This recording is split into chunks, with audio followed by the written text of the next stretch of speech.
Welcome everybody to You've Got to Be Kidding Me, episode number 2, covering TNA Wrestling in July 2002. Joining me as always is my lovely Liam co-host, Liam. Liam, how are you doing? Your lovely Liam co-host. As opposed to just regular co-host. You're like the top percentage of co-hosts I have named Liam. Wow, that is truly a remarkable feat. I'm a very good podcasting professional. I'm amped up. I'm ready to discuss some NWA-TNA, specifically episode 7. So you'll be excited to talk about things in about like an hour and a half, probably. But isn't that the way with like every podcast? You leave all the good stuff to the end. Yeah, you see, you can say whatever you want at the end of like a 2-hour podcast because like only your diehards are listening at that stage and no one will cancel you. Yeah, that's where all the racism and sexism comes out. Just like NWA-TNA, they waited for later into the month to deliver most of their racism and sexism. There's actually not much racism on these shows, to be fair. Actually, no, there is. There's a whole character shouting about racism. There's a whole character based around it. Yeah. So, but like, there's not like actual racism. There's just a character telling everybody they're racist, and he's right. And also, like, the entire fan base. How dare you cast aspersions about these people in Nashville? There wasn't just Nashville. No, these were all Nashville. Oh, it was just Nashville. As opposed to the first shows, which were Huntsville. Every show in July is in Nashville, in 2 different buildings, but we'll talk about that in a moment. I was going to say, we're getting into the actual discussion of TNA way too early by our standards. Yes. First of all, I'd like to say thank you to everybody who said kind words about our first episode. We had tremendous feedback, Liam. Indeed. And you know what they say, any feedback is good feedback. Yeah, that's the Vince Russo philosophy. If you get a response, that's all you need. Controversy creates cash. How dare you invoke a fraud on this podcast? I invoke a fraud every time I call you on Skype. That's entirely fair. But yes, we had a lot of people say a lot of very nice things about our first episode. People seem to enjoy it. And a lot of people reached out either via Twitter or the Voices of Wrestling Discord to say very nice things about our debut episode. So hopefully we can live up to the hype, Liam. We won't immediately let people down with a stinker. No, this is going to be way better. You see, we'll have ironed out the kinks of the first episode, and we're just delivering high-class quality audio content at this stage. We've heard your feedback, and we're taking it under consideration. Yeah, it's all gone to our heads. I'm doing one of those corporate speeches where it's like, we hear you, we listen to you, and we're going to learn to be better and to adapt to our current cultural environments. Also, shout out to our patrons, because I was slightly scared we'd have none, and we have more than none. So that's always a plus. It's an impact plus. I see what you did there. I'm always scared to be like, hey, would you like to pay for things? And people are like, nah. And I'm like, oh, well, I get it. I understand. I'm sorry for even asking. Yeah, we would just silently phase out any mention of Patreon content. You literally go in and delete it off the episode. It was never there. And except for the watch-alongs, because they're actually really fun to do. Oh, well, there you go.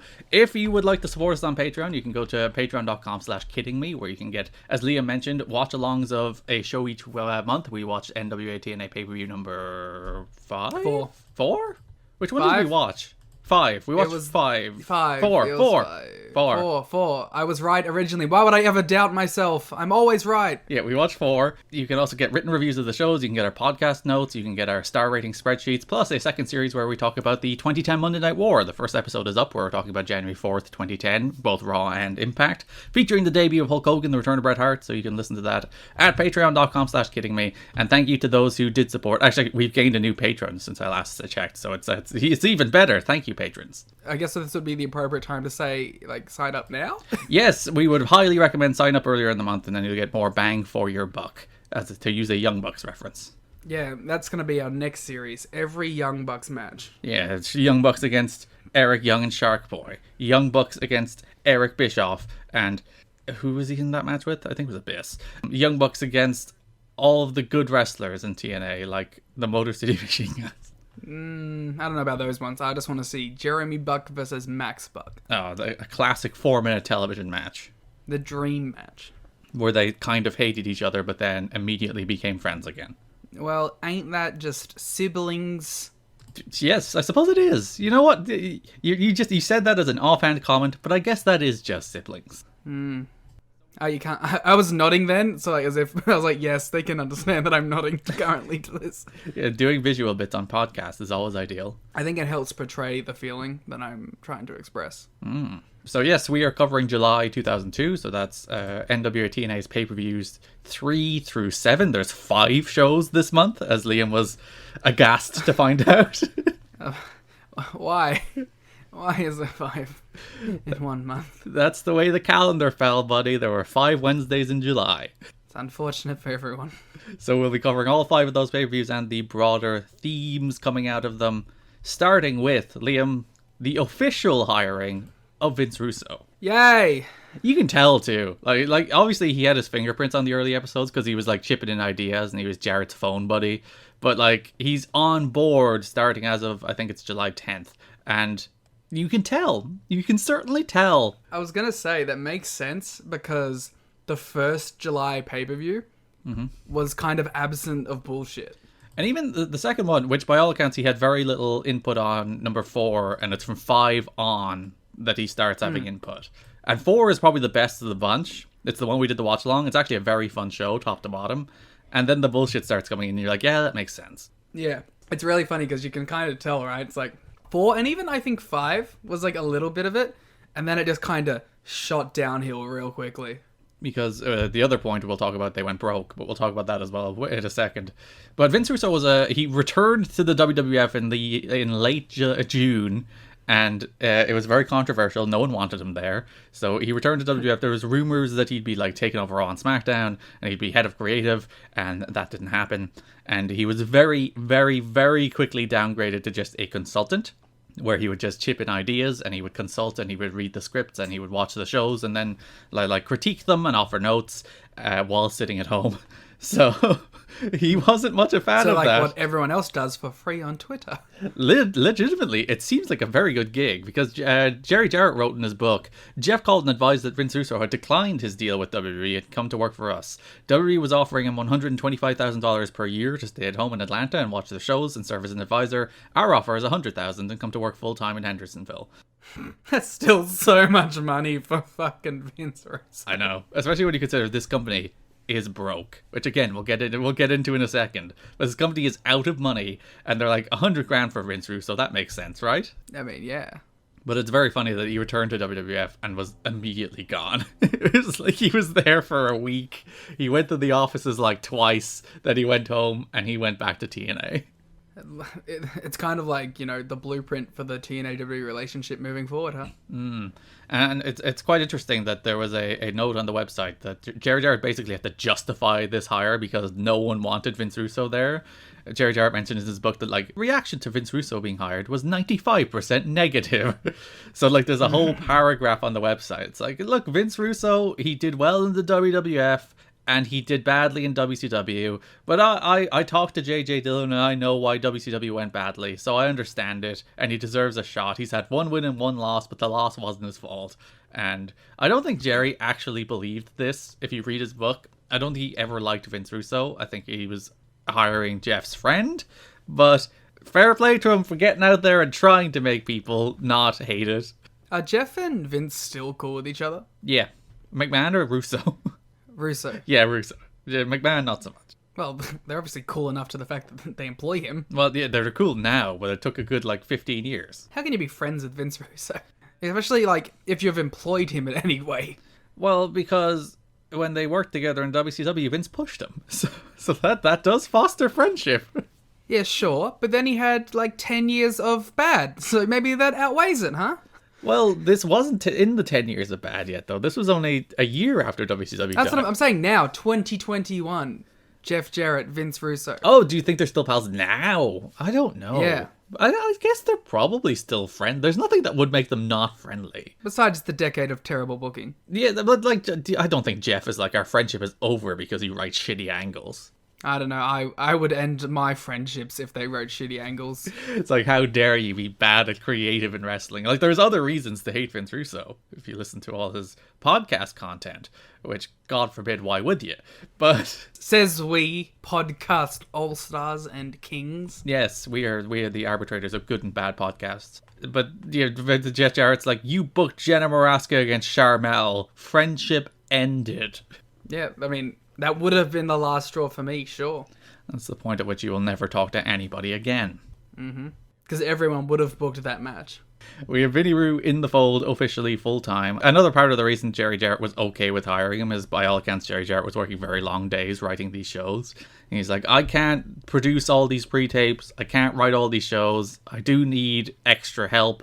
And there's not a ton of qualified extra help in wrestling because, as illustrated in the history of wrestling, it's the same 10 people get these jobs over and over and over again. So people tend to fall back on the people they know, and they fell back on Vince Russo, who was also kind of already working for the company the whole time anyway. They should have hired 5-year-old Liam Jones.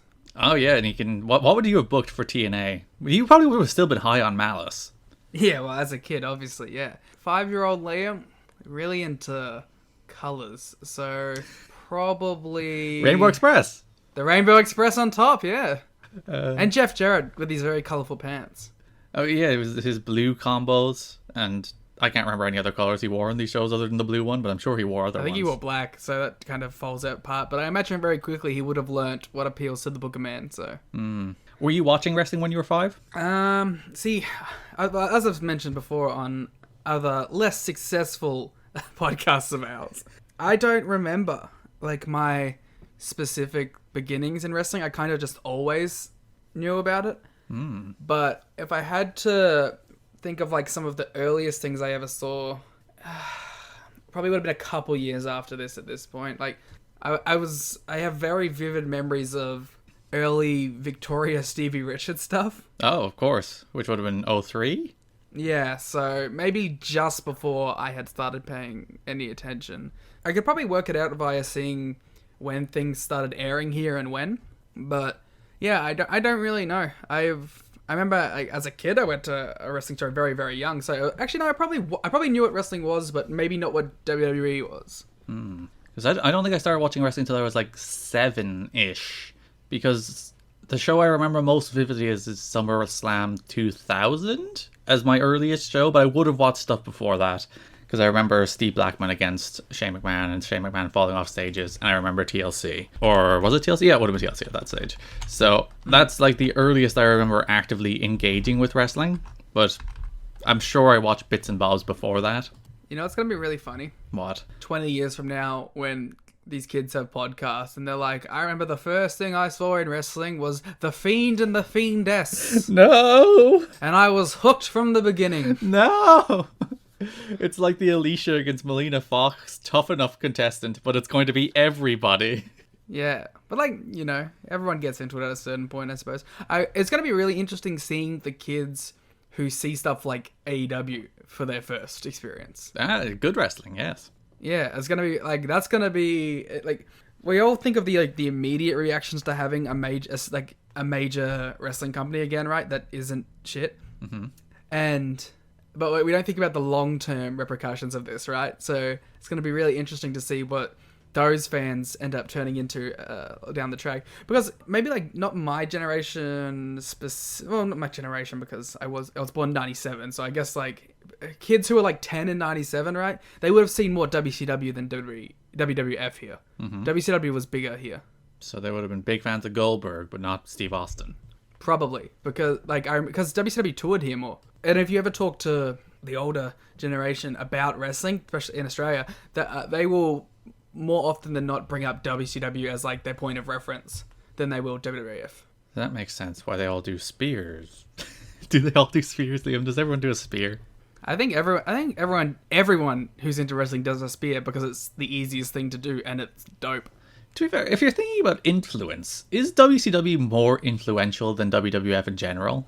There's probably a case for it. When you think of the wrestlers people always cite as inspirations, it's always people like Eddie Guerrero and Rey Mysterio, and you very rarely hear people being like, oh, 98 Triple H is the guy I'm really trying to emulate here. You could also probably say, like, structurally too, like, just from a show's, like, point of view, the idea of, the cool heel, like, probably came from WCW, right? That was kind of what the NWO were. NWO peaked the highest, and like, what was around first? Like, heel Vince McMahon or heel WCW authority figure? Not Vince, Eric. It would have been Eric before Vince, yeah. Eric would have joined the NWO before Vince was like a full-on heel on television. So you could kind of quote, like, you know, heel authority figure comes from WCW as well. Which all bad things do trace back to Eric Bischoff, so that makes sense. Yeah, so, you know, there's probably a case for it, that, like, wrestling today is more heavily based off WCW than it is WWE. And that could also be said, you know, just with the AEW influence as well. Oh, can it be said about the TNA influence, though? I don't know if it's, like, as big of a thing, but, like, TNA definitely does have an influence. And, well, when you specifically look at the X Division, like, the Styles, Daniels, Joe generation probably were more influential than anything that happened in WWF at the time. Yeah. Like, to cite a specific example, Will Ospreay. Like, his inspiration is that era AJ Styles. So, what does WWE have? And you're seeing more and more, like, tag teams come up and cite Motor City Machine Guns. The women, a lot of them cite, like, the Knockouts as, you know, this is why I saw myself actually doing this as wrestling instead of as, we'll talk about on these shows, sex objects. Well, it's like, you gotta think about it. Like, if they weren't watching, like, you know, Japanese women's wrestling, the jump in quality was basically like Lita, Trish, knockouts, because like that middle section wasn't really, you know, flourishing. You have to get the Gail Kim and Awesome Kong. It's an interesting dynamic to think about. It's funny that we're like at that stage now, you know what I mean? Like, we used to hear everyone have these discussions about, you know, earlier stuff, and then now it's starting to catch up where you're like, the Motor City Machine Guns probably are way more influential than people give them credit for. They sure are. Even if you take out the wrestling, just in terms of how they look. Like, everyone started dressing like the Guns for like a decade.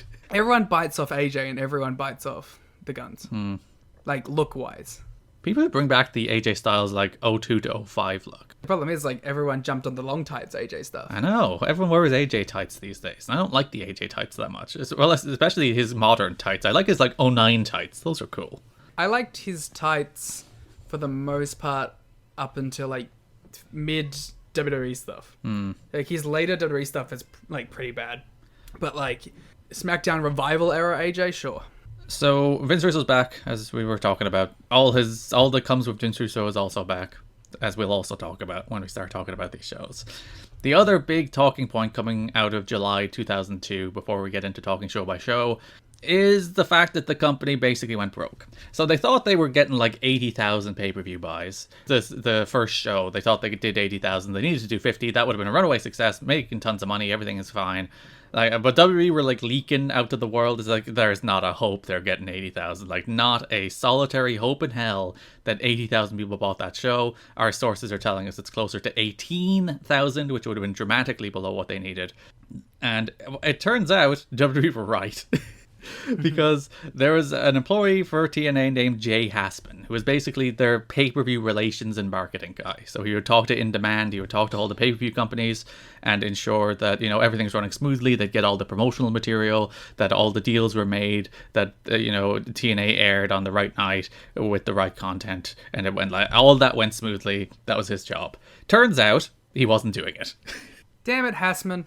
And he was being paid six figures as well. This guy is being paid a six-figure salary, just like Vince Russo, and he utterly calamitously did not do his job. It turned out all of his pay-per-view estimates were utterly made up. He would fraudulate? Fraudulate's not a word. Is fraudulate a word, Liam? Fraudulent's a word. I don't know if fraudulate's a word. But he would manufacture documents from In Demand. Like, he would print stuff out on their letterhead, telling how many pay-per-view buys they got. This seems super illegal. It is. It's just full-on fraud. Because by all accounts, he was basically working for WWE as well at the time, so it was an utter conflict of interest. How does this happen? He was working for a marketing company that also worked for WWE. So there's people that believe that either A, it was like flat out sabotage on behalf of a guy who was also working for WWE, or like less maliciously, that it's a guy who just knew he had a marketing gig with WWE, so did not care enough about trying with TNA, even though they were paying him six figures. Someone clearly didn't do their due diligence ahead of time. But like he was working for the company since February. Like he was one of like the early employees. It was Team Sports, by the way, was the name of the company he was working for that was also working with WWE. So he was that was a full-on conflict of interest. He was forging documents that suggested they were doing better pay-per-view numbers than they did. Because at one stage, one of the in-demand people showed up to one of their shows and it's like, "Oh, hey, you know, we got these numbers from Jay, they're saying we got 80,000." It's like, we haven't talked to Jay in months. Jay's disappeared. He doesn't interact with us. And then they were like, "Wow, what?" That is definitely a red flag. Yeah, when the dude who's meant to be like your pay-per-view provider relations is not in fact talking to the pay-per-view providers, that's usually a thing that makes you think, "Oh, geez." Damn, Jay's at it again. Yeah, Jay said there's like, "Oh, we're on Dish Network, we're on Cablevision, everything's fine," and it turns out they weren't. So they didn't have the pay-per-view clearance they thought they had. They had all these press kits that were meant to go out that weren't sent out because he didn't do it. Like, he didn't do anything he was being paid to do. I hope they like sued this dude. We'll get into we'll talk about this more next month as well because they file a lawsuit in August. So we'll talk about the lawsuit against Jay Hassman next month. But we were simply talking about the incompetence of Jay Hassman on this episode. Jesus. So from Jerry Jarrett's book, by Hassman's numbers, we thought we had about 175,000 buys for the first three shows. Instead, In Demand is projecting us at about 50,000 buys for the three shows combined. So basically, the company went broke. They realized they were burning through cash at a rate they could not sustain, so they dramatically slashed costs. Because this company started as like, we're going to tour city to city, we're going to bring the show on the road, we're going to try and get like 3,000-4,000 people in these buildings every week. Nope. Then they're like, all right, we're going to do a residency in Nashville. We're going to go to the Municipal Auditorium in Nashville, which was going to be called the TNA Dome. The Total Nonstop Action Dome. Yep, the TNA Dome. So we're going to go there. It's a big building. We'll get people in every week. We can have like this big scale. We'll look like a big major league presentation. And then it turned out after the Jay Hassman scandal, they were like, all right, we have no money. We cannot afford these big buildings. We cannot afford these bigger crews. We have to slash costs. We have to like dramatically scale back on everything. We have to cut the number of people we're booking. We have to do a lot to save money because we're going to go broke. And they cut it back. Jerry Jarrett says he wants to scale operations back to under 30,000 per show, considering that it was at one stage projected to be about $250,000 per show. That's a pretty dramatic cut down in costs. It's just funny that this could even occur. But it's also somewhat impressive that they managed to like make it through this. Well, they didn't, but there we go. They did basically go broke and they were bailed out by Panda. And if they weren't bought by Panda, the company would have closed in September. But we'll get into that when we get to September. But I suppose they did survive. Someone did buy the company. They did find new financing and they did soldier on. But yeah, this was a point at which they were like, oh, geez, everything is going to shit. This is a disaster. Vince McMahon cackling in his throne. Because he called Jerry during this period trying to work out what was happening. And maybe he's just like, I'm going to rub it in because I'm sabotaging your company. Listen, pal. The week after TNA launched, Vince did his famous ruthless aggression promo. And they actually speculated, like Jerry in his book was sending copies of that promo to lawyers, being like, he is actively saying on television he's trying to put us out of business. He is using his monopoly power to take us down. Should have sued Vince. That would have bankrolled the company at least till September. So yeah, the company moved from the Municipal Auditorium, the bigger building, to the Nashville Fairgrounds, which would be dubbed the Asylum, become the long-term home of the company for 2 years. It's not quite dubbed the Asylum yet. It'll be dubbed the Asylum in August. Sure looks like an asylum. That's the thing. The building, especially for the first week, because it's pay-per-view number 5 that they're there first. The one with Red. No, is it 6? It's the one with Red and Loki. Yeah, it's 6. That's the show that they're in the Asylum first. And it looks like a terrible building. It's like dark. You can clearly see the costs were cut. Like Don West's pay was cut in half. Yeah, he couldn't afford those shirts anymore. Yeah, the audio quality is worse, the visual quality is worse, the stage is worse. You can actively just, because their first week in the fairgrounds, it just looks terrible. It looks grim. It feels like a company that's about to go out of business. And by all accounts, they spent the week like painting the place and trying to do it up and make it a little more respectable on pay-per-view by the time they got to number 7. Buy the building, or were they just like, hey, we need to renovate this building, please let us renovate this building? They were like, please let us renovate this building. I'm sure they were like, the owners of the building were like, wait, you want to do up our building and we're not going to pay for it. Yeah, sure. If you want to paint the building, sure. They probably should have just like bought the building at that point. That would have been too expensive. Maybe you would have saved on rent over time. Who knows? The building probably wasn't expensive to rent anyway. It looks like an independent. It does go from like the first, whatever it is, 5 shows look like the real major league. It's a little dated in terms of how it looks. It looks more like late 90s than 2000s. If you compare it to like Raw at the time, it doesn't look like modern and cutting edge. But at least in terms of like the size of the building and the scale of it, it looks like major league. It looks legit. As opposed to when you get to the Asylum, it does look all a little bit grim and a little bit small. And even the crowds are just kind of dead. Like the enthusiasm is kind of sapped out in the Asylum for the first couple of weeks. And it just feels like a company that's going nowhere at the time.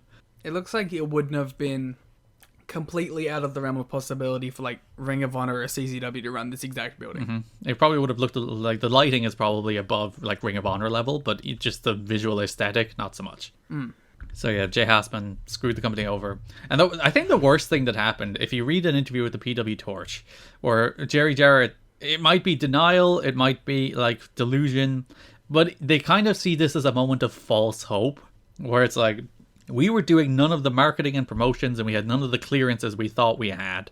And that's the reason that we have the bad pay-per-view numbers. Like, they kind of like, they think there's a little bit like, oh, you know, if we can get our marketing up to scratch, if we can get our pay-per-view clearance up to scratch, we'll actually be able to do like a kind of reboot. We'll be able to reintroduce ourselves to audiences, and we'll maybe be able to hit the number of like buys we need to break even. So there's like this false hope that if they can get these things in order, that everything will be fine.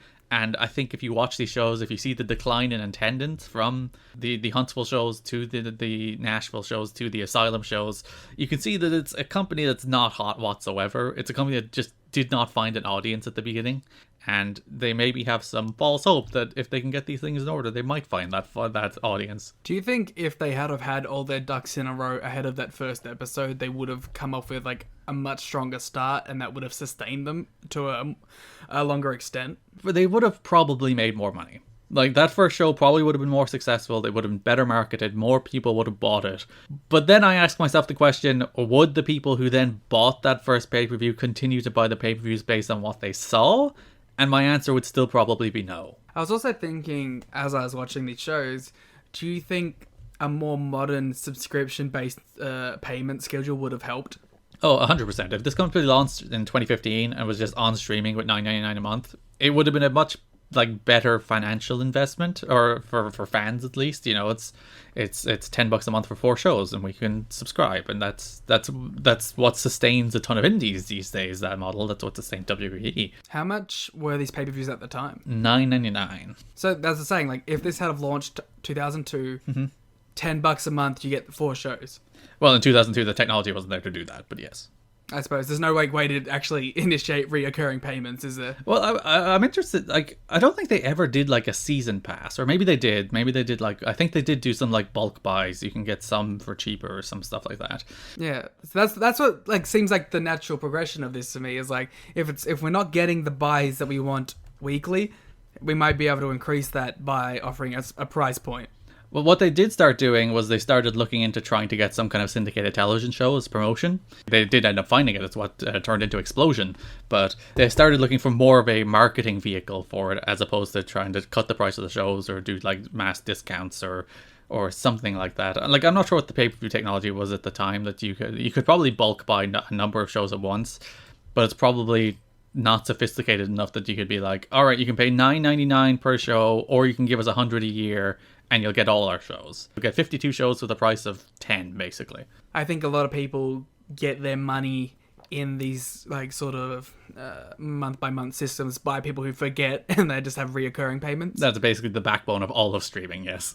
Yeah, so it's like, even if it was a $10 price point for 4 shows a month, you'd still have to have a way of people like actually getting onto their services and purchasing that $10 price point each month, which is just not going to happen to the same sort of extent a reoccurring cycle would. I'm still paying for Crunchyroll from watching Naruto.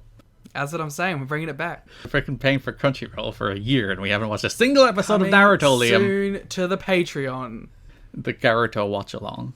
Yes. We'll talk about more about Jay Hassman, I'd imagine, considerably going into the future, especially because the lawsuit is filed the next month. So they start suing each other and they start going to court.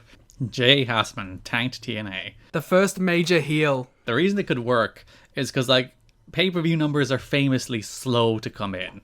You know, like when someone buys a pay-per-view, by the time the company know exactly how many people have bought it, and by the time like people's credit cards have cleared and the money's been collected and the money's delivered, it's like 3 months down the line before anybody gets money out of the pay-per-view company from the pay-per-view they bought, which is actually that's what contributed to the death of ECW, where ECW had cash flow problems because they couldn't get their pay-per-view money fast enough, and they spent all their money and when they busted them, went out of business, and WWE bought them. So the reason he could kind of get away with it is because there's not that instant feedback that there would be if it was like a digital online payment. You know, when you buy a pay-per-view through a digital service like a Fight know exactly how many have they sold immediately because they see in real time, you bought it, you paid for it, this is how many we sold.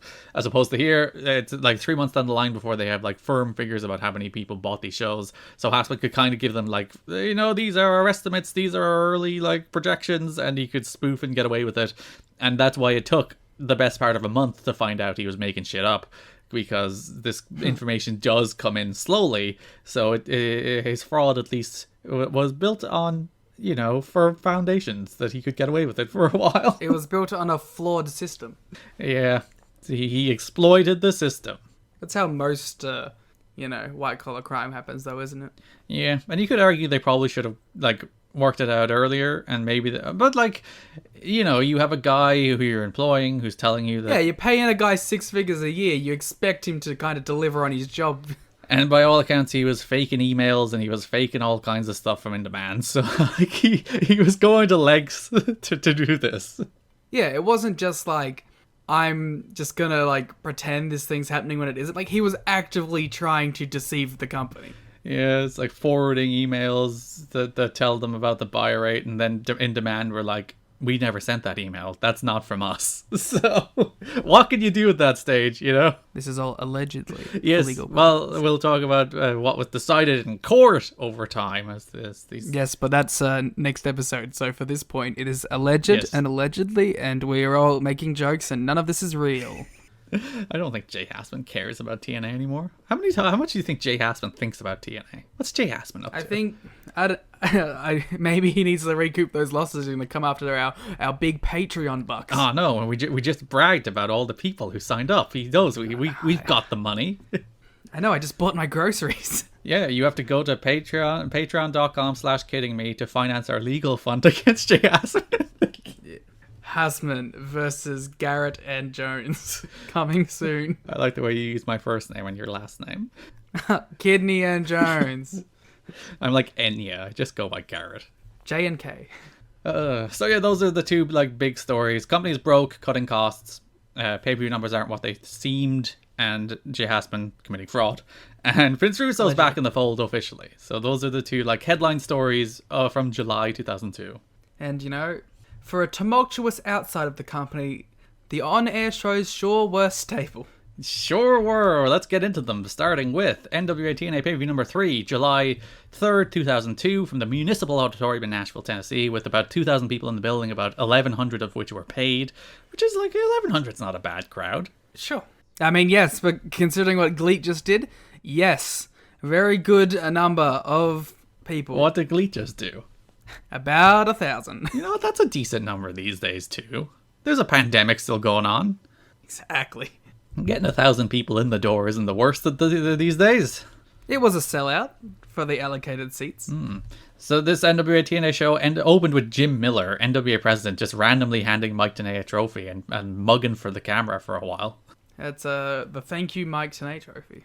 There should actually, yes, I agree. Everyone should just hand Mike Tenay and Don West a trophy at the beginning of every show. Just, just to say thank you for their contributions to wrestling. Yeah, you know what? Ed Ferrara too. Sure, yes. Ed, you get a trophy. You don't, yeah. You know what? I'm really turning around on Ed Ferrara. The first episode, I hated him. And like, he's like a wart. He has quite literally grown on me. Well, he's only going to be here for a few more weeks. So no! Everyone I love leaves. Especially in this next match. Yes, AMW defeated the Johnsons in what I believe is the Johnsons' last match in TNA. They didn't do anything out of this, didn't they? Well, they haven't done anything in the Yeah. the next row of shows. So yeah, this is the end of the Johnsons in TNA. Liam, tell me about the Johnsons run. How do you feel about it? One of the greatest runs we've ever seen in the NWA-TNA. They are objectively one of the best tag teams in TNA history at this point, just because there's so few tag teams. They're better than AMW, I'll tell you that. How dare you In the month that I've seen them. besmirch the good names of James Storm and Chris Harris in favor of the Penis Men. Yes. This is the segment where the Penis Men broke up with Rob Naylor. It's Mortimer Plumtree, but yes, they abandoned Mortimer Plumtree and then left the company, I guess. Damn. Clearly, he was the one who signed their contract to the NWA-TNA. He's like, you leaving me? You leaving me? Fine. Yeah, you're leaving your job. This is a segment that I thought made no sense. So they have Jeff Jarrett, Scott Hall, Kate Rush, and Brian Christopher out there doing brawls, doing promos to set up a match on the show. And like, what sense does it make on a weekly pay-per-view to shoot an angle for a match later in that show? Get people hyped up. But no, do the match next week. The way these should work is like all these angles should be angles shot for the following week. You should never shoot an angle for the same show because people have already bought it. This isn't television. Clearly, no respect for the paying customer over here. It's literally just a structural thing where it's like if you're doing an angle for a match, the match you're doing should always be the following week.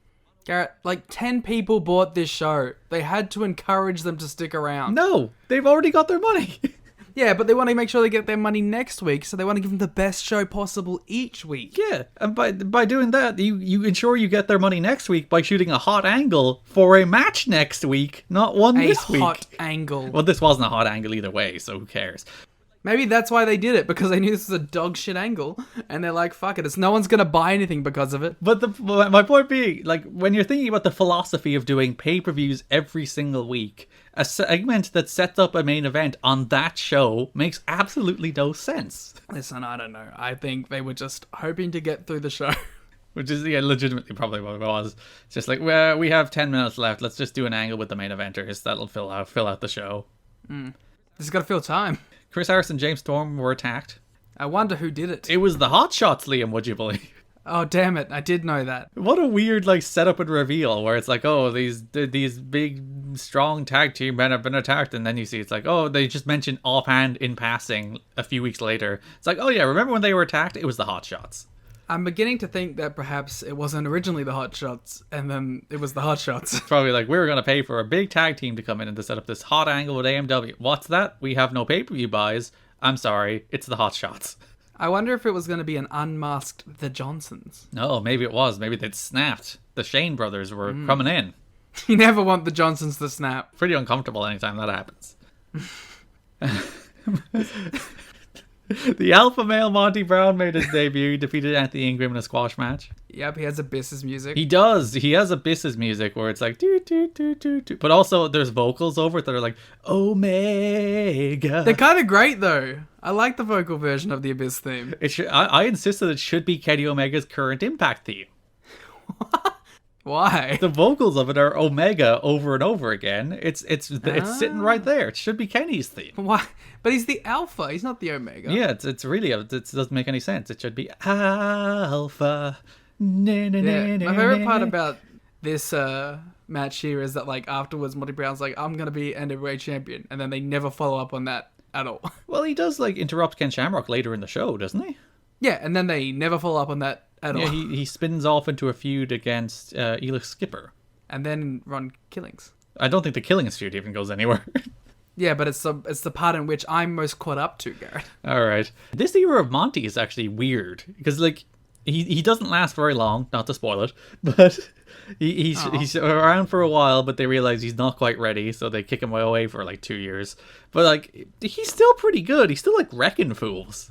Yeah, and like this is the problem with like this early TNA stuff is that 1 week guys will be a heel and then the next week they'll just be faces, and like there's no clear direction on what any of these characters are supposed to be. Nobody on any of these shows is likable. Nobody. But it's also like even if they are, they're likable for 1 week before they do something heinous. So it's like you can't get attached to any of these characters, and it's so confusing because even like heels will be like saying heel stuff and getting cheered, and then there'll be heels again, and then there'll be faces the week after. It's just there's no like structure to any of this. Like I think the like clear illustration of that is all of the AJ Styles and Jerry Lynn stuff. Oh, we'll get to that. Or like, I have no idea who's meant to be likable in that feud. Because Jerry Lynn is this bitter, grizzled veteran who's like, AJ Styles doesn't know any better, he sucks. Who's beating up AJ Styles and jumping him from behind. But then AJ's also like a little turd who's like jumping Jerry from behind. He like, there's a segment where Lynn is supposed to be the heel, I think. Where he's like, oh, you don't know anything, kid. And then he turns his back and AJ jumps him from behind. It's like, who am I supposed to root for here? I get that one a little bit, but I think by the end of it, it's very clear that like AJ's the heel. But it definitely doesn't start that way. No. What? And trust me, we'll get to the part where like they just make up all of a sudden and they're just besties.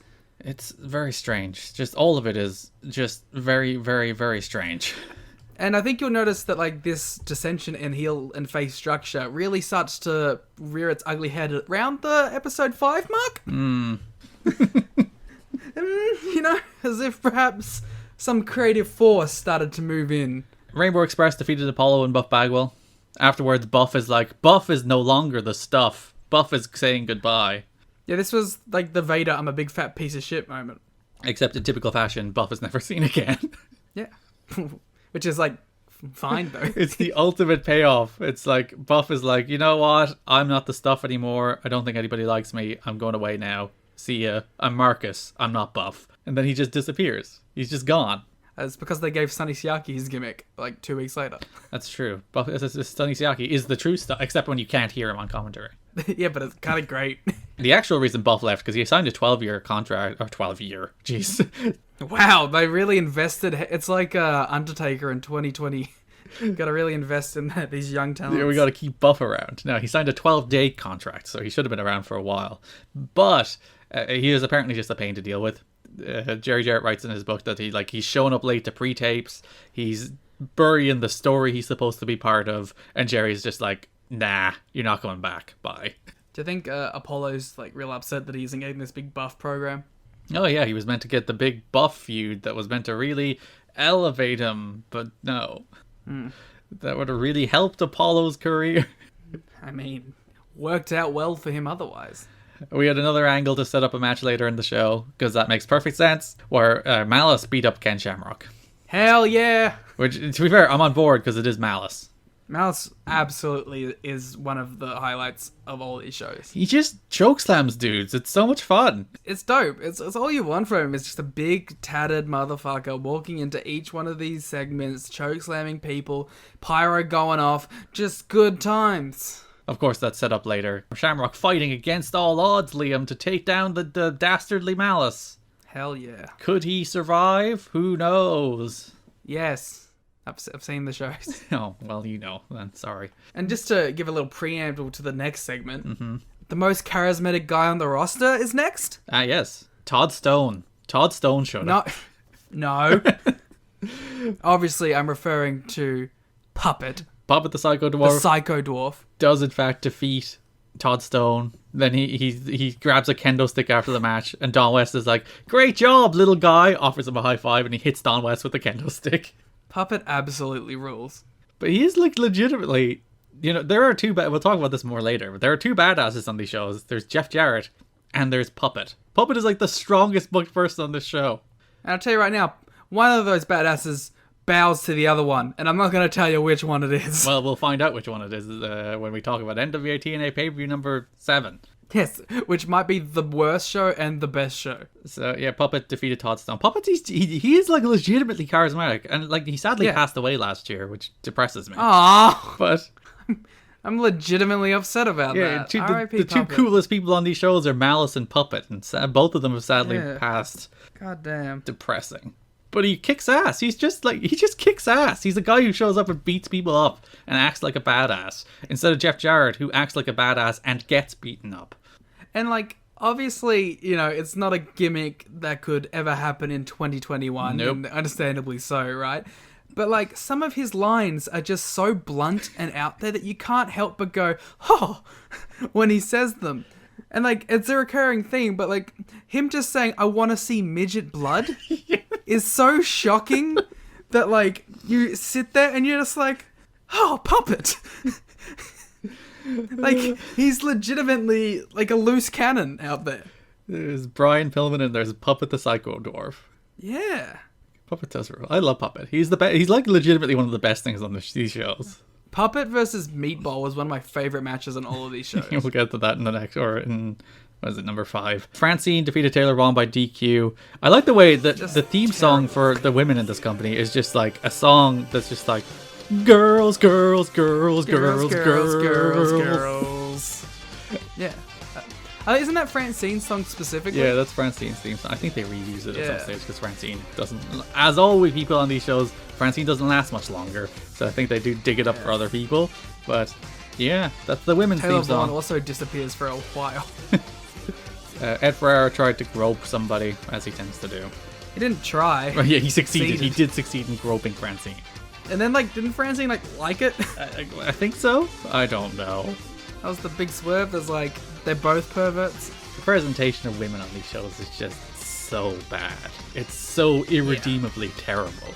It's not even the worst segment. That's true. It does get worse from here. This is honestly, this might not even be the top 5 worst female segments on the shows that we've seen. The one in which one of the announcers groped one of the performers is not even top 5, and you're probably right.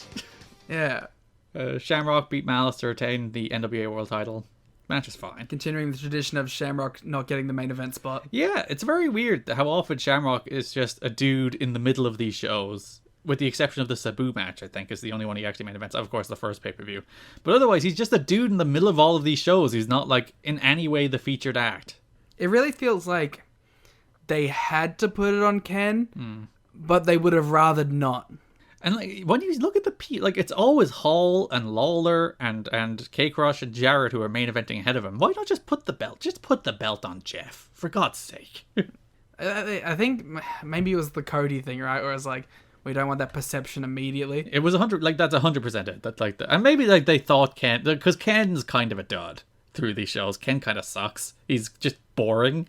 He's cool in theory, but he just doesn't deliver. Yeah, his matches are just kind of dull. His angles are just kind of dull. So, like, Ken's not really the guy that they probably hoped he would become on these shows. To be fair, he probably should have been booked like Jarrett. He should be hitting everybody with chairs then, is what you're saying.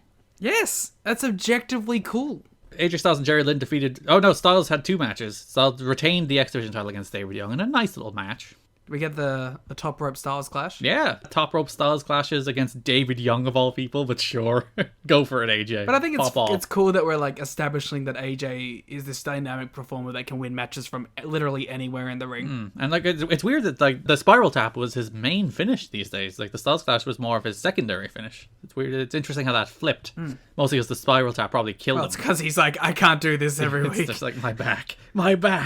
I'm also like working Ring of Honor at this point, so I'm kind of dying. There's mention of Ring of Honor on one of these shows where which is very interesting, right? Oh, this red hot independent company. The winner of this match will be defending the X Division title. The winner of the AJ Styles and Loki match on a later show will be defending the X Division title on a Ring of Honor show. It's like hearing Mike Tenay refer to Ring of Honor as a red hot independent. And later on, AJ, I think it was AJ, might have been Daniels, defends the X title on a PWG show as well. So it was very clearly a bit of a, we're allowed to go out there and do things with other companies. Very AEW-esque, huh? So then, yeah, Styles and Lynn became the first tag team champions, defeating the Rainbow Express. You know, I thought you said Styles and Lindemann then. AJ Styles and L. Lindemann being tag champs together would be tremendous. Yeah, that should be, AJ should leave WWE and join Strong Hearts. Him, Shima, T-Hawk. Onitsuka. And then invade AEW. AJ Styles leading the Strong Hearts invasion of AEW. Yeah! Against the Elite, let's go. Joel Gertner was apparently not particularly liked. Where like JB would be like writing columns on the website and just shooting on people. It's like management has not been real pleased with Joel Gertner. Apparently management feels he has been over anxious when it comes to producing his own character. Like JB rules. But like writing that on the TNA website, it's just like, yeah.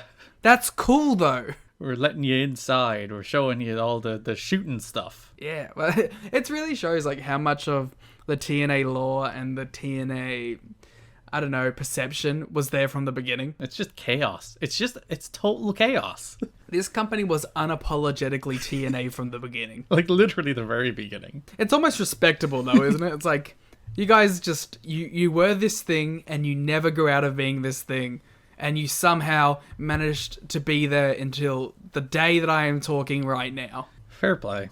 Testament to your ability to survive. Jim Miller was attacked. He had FU written on him. He was wailing so loudly. He was in like a third room space away around a corner with a gag in his mouth. And Goldilocks still managed to hear him. Sensational hearing, Goldilocks. Was it Jim Miller or Bill Behrens was the one that Goldilocks heard? Maybe both. Could have been either. Well, it was the FU that was heard, so whoever had the FU spray painted on them. Goldie this is the investigative reporter that TNA needed. She's like, I hear a noise, I'm going to chase it down. It's so great throughout all of this. She's like the best. She is the best thing on these shows, like legitimately. We said it in the watch along, which you can listen to at the patreon.com/kiddingme, where like all of the non-wrestling characters are like perfect. JB, the commentary team, Goldilocks are all fantastic in their jobs and in their roles. In a way that a lot of WWE people weren't at the time. Yeah, it's an interesting like dynamic, right? Or it's because like WWE's announcers were, well, you still had J.O. and King at that stage, but it was still J.O. and King slowly like tumbling down the hill. And like they were abandoning the idea of managers. They were abandoning like all the backstage interviewers were just like clones. So you get Goldilocks, who's like the exact opposite. She has personality, like real personality. She reacts. She's a character on the show. She's not just a microphone stand, and that's good. To be fair, like if she wasn't though, she would have been eaten up in all of these segments. So like she kind of had to be. Like yeah, there's an entire segment later where Disco Inferno tries to shit on her, and she just basically owns him. There's also the greatest segment in TNA history, which we'll get to.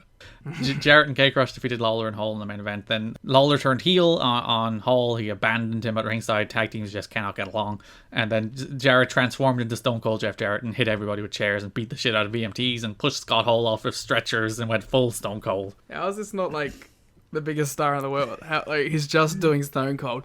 And to be fair, I was having this discussion with my roommate. It's like, if you have a company, would you not just book yourself as Stone Cold? Like, it makes sense. If it's your company and you have creative control, you're just gonna make yourself the biggest star in wrestling history. I can't blame him. No. Like, that's exactly what you probably should do. Just be a badass who goes and beats people up. Like, especially at a time like this where it's like, you know, we've talked about it before, it's like, there's not like a ton, you don't have a ton of star power on these shows. Like, Jarrett is probably the biggest star on these shows. So why not book him like this? The only problem is he probably should be a face doing this. Yeah, that's the weird thing. He's like this badass hitting everybody with chairs. He's like the coolest guy on these shows. He never gets his comeuppance. And like he's rejecting authority. He's not going to bow down to Jim Miller or Bill Behrens or whoever shows up. And then, yeah, he's supposed to be the heel? It actually becomes like a reverse Stone Cold in the end because it's like babyface authority figure Ricky Steamboat and heel Jeff Jarrett Stone Cold. So yeah, that's pay-per-view number 3. It was a fun show. That's probably more generous than I'd go, but sure. But I find like all of these shows pretty fun, to be fair. They're interesting historical artifacts. It's also like, you know what it kind of reminds me of? It's like stoner movies. Sure. Where they're not great and they're not cinema. Right. But you can watch them and go, look at this shit. And have a good time watching it. I guess. Yeah. You get what I mean? Like, they're not good. Like, I've watched a lot of stoner movies in my time, and like, I would never go above 1.5 star on any of them. But I had a good time watching them. You know what I mean? Yeah. Yeah. Maybe the real key here is just get real high when you watch NWA-TNA. And not just high off the quality of action. Well, definitely not that. That brings us to NWA-TNA pay-per-view number 4, which, as we mentioned, if you'd like to hear a full watch-along of, is on Patreon on the $10 tier at patreon.com/kiddingme. But we shall go through it. AJ Styles and Jerry Lynn defeated the New Church. They are already not getting along, despite only winning the tag belts last week. This is truly hilarious. The first on-air tag team champions in company history hate each other. But even like the other big team in the company, AMW, also hate each other. The Rainbow Express break up, they just disappear. Johnsons are gone. Freaking Brian Lawler turned on Scott Hall in the previous show. Like, we're just full on, no team in this company. Actually, Elix Skipper throws Monty to the wolves against Ron Killings later in one of these shows as well. Literally every team on these first, 7 shows hate each other. Well, it really breaks down to, there's no structure. It's face, heel, face, heel, face, heel. There's no, through line here. Elix Skipper is a face for 2 weeks with a brief, triple X formation, and then he teams with Monty and is a heel the next week after that. So there's no structure here. It's pure chaos, and not even in the cool kind of way. It's just formless. This formless is a great word for it. It doesn't feel like there's any real structure to anything. New Church are cool though. Yeah, the New Church are cool, and they have great music. They do. It's the best.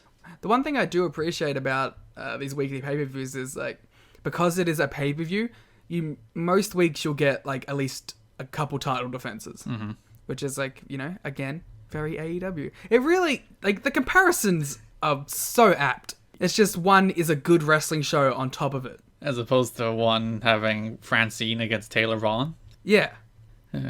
Brian Christopher came down to the ring, and he's like, my dad was never there for me. I'm not sure. He's done a couple of these promos during these shows, so they kind of blended together. This wasn't the big one. But he's just like, I hate my dad, so I'm going to use the Lawler name now as Independence, I think. Yeah. I'm not sure how that works. That you're going to own your dad by using his name instead of using Christopher? I don't know. The theory was, I'm going to take the name and I'm going to surpass his with mine. I'm going to make him Brian Lawler's dad, instead of me being Jerry Lawler's son. Yeah, you tell him. Which would, the most frustrating bit about this is it's never going to pay off. It's never going to, the match that comes from this is Lawler Bryan, and that's never going to happen. Mm-hmm. Which is, I think Jerry Jarrett complains about in his book, that he's just like, Vince Russo and Jerry's, I actually think this is a quote about the second promo as opposed to the first one, the one on the pay-per-view number 5. But he's just like, this match can't happen. Why are we doing this? And also Jerry Lawler called him to complain about the interview. Is it because his son called him a pedophile on pay-per-view? Yeah, I'd imagine that probably contributed to it, because that was in the second one. He did a few of these where he's just like, I left my dad a ticket and he didn't show up because, what was the exact line? Because I could tell you what it was. It was because he's too busy on Wednesdays hanging out at high schoolers with candy. And then Ed Ferrara goes, what kind? Yeah, so that's the Brian Lawler stuff going on in these shows. Yeah, it's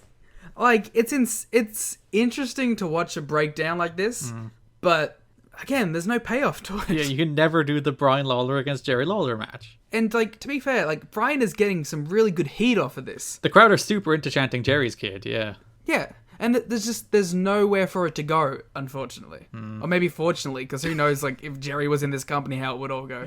Yeah, that would be an interesting match. I'm surprised Jerry never showed up in TNA. That feels like a guy they would have went after at one stage. Well, it's because for what it's worth, he is a Vince guy more than anyone else there. It's just that he's a lifer, Yeah, Jerry wasn't pleased about his son calling him a pedophile on national pay-per-view. I like how he did the line about my father had 3 wives that were all younger than me, and the announcers were like, that doesn't make any sense. And it's like, no, he means then his current age, you morons. Yeah, but they were doing the math. It's like, wait a minute, how can you be, but Ed Ferrara should have been there to be like, I understand this, blah, blah, blah. It's like, come on, guys, get your fucking heads on straight. Yeah, he was just also like, no, that doesn't make sense. What are you talking about, Brian? Hermie Sadler made his wrestling debut. NASCAR star Hermie Sadler. He defeated K-Crush via reverse decision, Liam. Sure did. Yeah, who cares? Did he look good? No. He looked like he was having a lot of fun. Yeah, which I believe is the only metric we measure these days based on Twitter. If wrestlers are having fun doing it, you can't call it bad. Exactly. But yeah, he is a wrestler. He looked into it. I think the crowd were kind of into it. I think Ron Killings did a very good job of carrying him as best he could for a guy who wasn't particularly athletic. And there was a spot in this match where, Killings did a big jump and Hermie Sadler grabbed him and hit him with a big sit-out powerbomb. It's like, that's pretty cool. Yeah, in that K-Crush powerbombed himself. Yeah. But this was as good of a celebrity thing as you could think. It was short. K-Crush really didn't take much offense from him. he like beat him up for most of it, and then just, you know, he went too far. He beat him up after the match too, just to make sure people knew NASCAR wasn't a real sport. Which I guess you can eat shit, Sean Cedar. Which makes you just, you know, that's kind of K-Crush's thing, is he goes too far with it.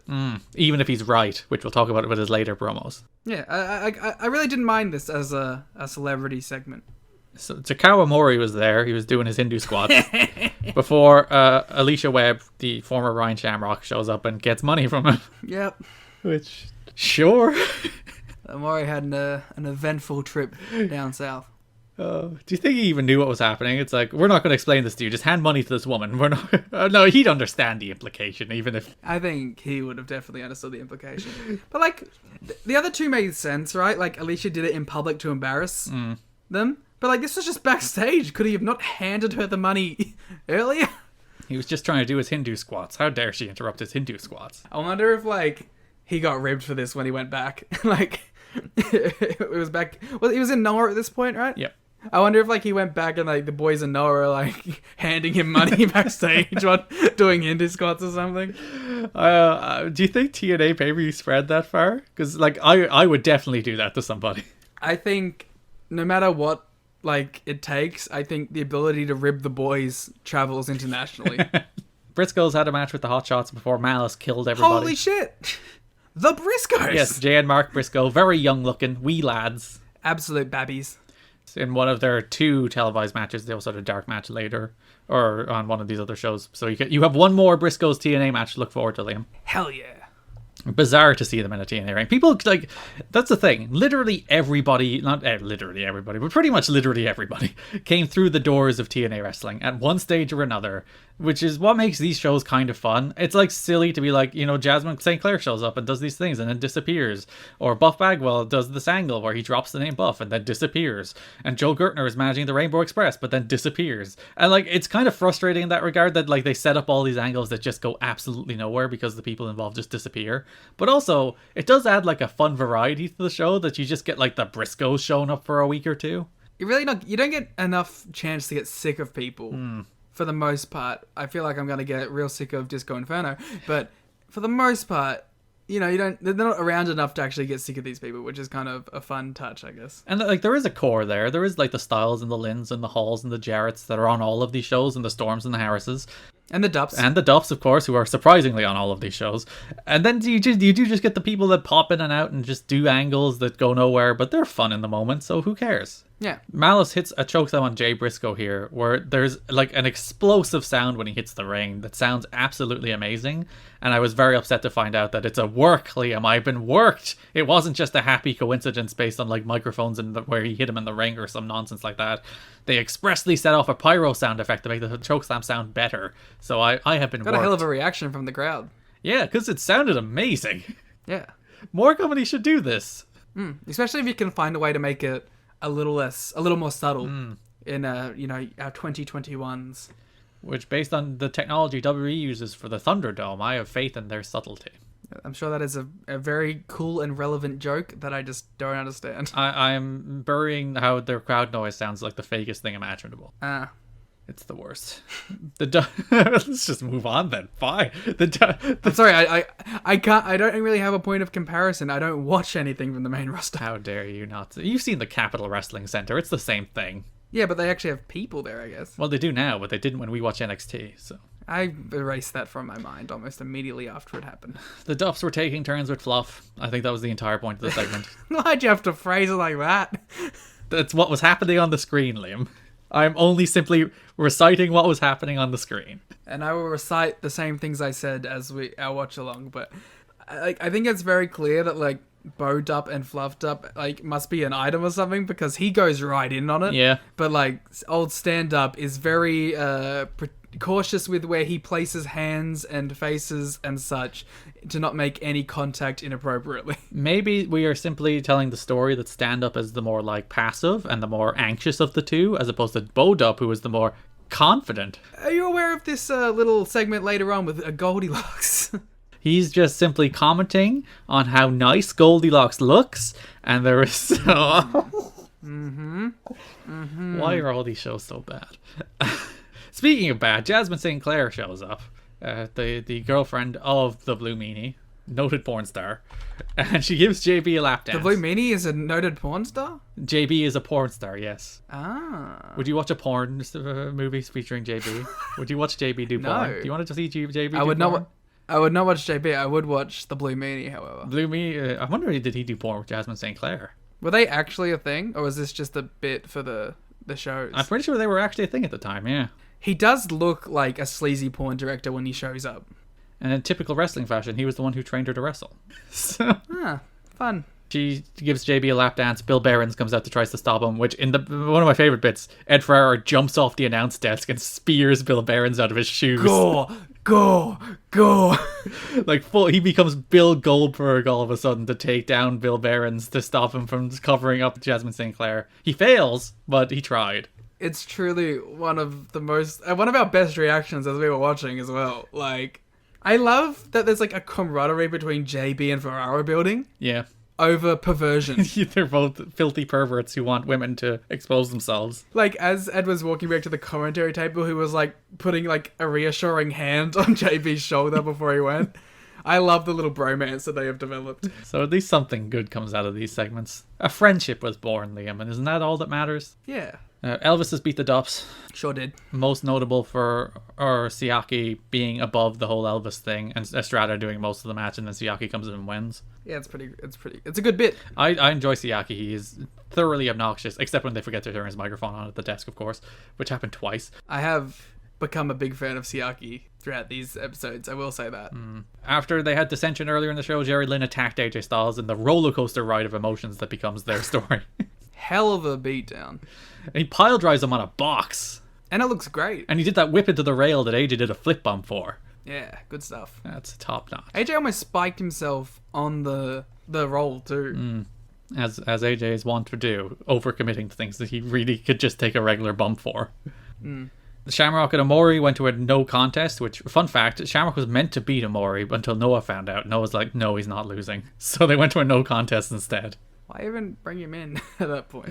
Well, he was already brought in. Jerry Jarrett expressly says, like, he wouldn't have done it if he had known that he would have to do a DQ finish. But, match was announced, match was promoted.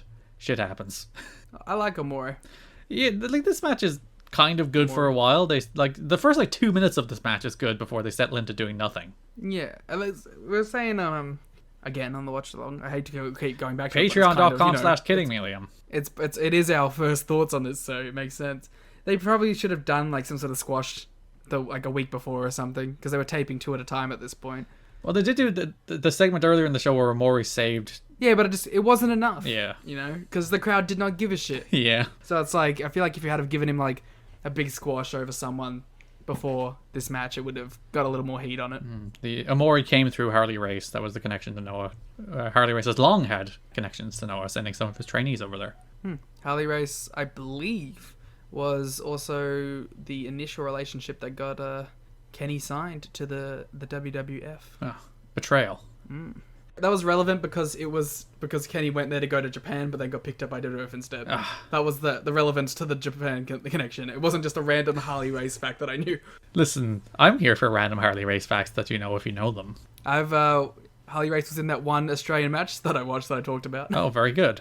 It was a really good match. It was 5 minutes, but Harley Race killed it. Yeah, Harley Race is great. NWA champ at the time.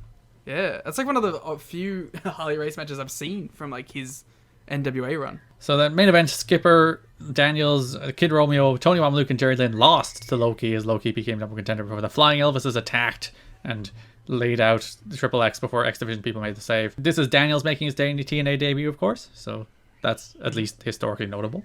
Also, Key gets really over in this match. Yeah, Low-Ki is one of the people that the crowd are super into, and it's funny, there's reports after the show that a lot of the X Division guys are like, Low-Ki's hitting us with stiff kicks. We don't like working with him. Where? Low-Ki's hitting us with stiff. Good. That's what he does, and it rules. Be thankful that you're not in Special K, okay? Otherwise, you would have had multiple concussions. Liam has a lot of sympathy for Low-Ki beating up these poor X Division nerds. I sure don't, because Low-Ki rules. And if you rule, you're allowed to hurt your opponents. That is the way wrestling works. If you're bad and you hurt your opponents, then you will get no sympathy from me. But if you're good while you do it, sure. Yeah, very good main event. Just X Division nonsense. Flipping, guys doing cool shit. What more do you want? Yeah. Because it is like, it's interesting to see what they knew people liked, and they knew what was important to who they were, which was like the X Division. They knew it's like, that's what people really like. That's the stuff people are hyping up coming out of our shows. So we're going to do more X Division. But also, they still can't get away from doing all like the Jasmine Sinclair stuff and all the nonsense, the rest of the nonsense they do, like Jerry Lawler's being called a pedophile.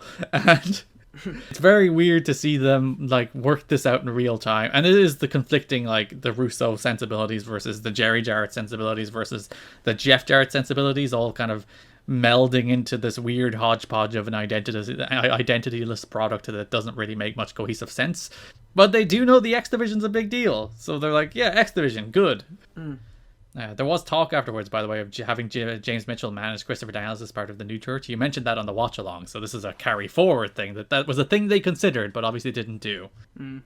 Before we had our real main event, in which Jeff Jarrett came out, classic Jeff Jarrett. He was complaining, he was moaning, he was being a badass until he got into a pushing fight with the Tennessee Titans, who the Wrestling Observer tells me is Frank Miller and Zach Pillar. Never heard of these people. I'm sure they're real footballers, unless Dave got the names wrong, in which I'm sorry.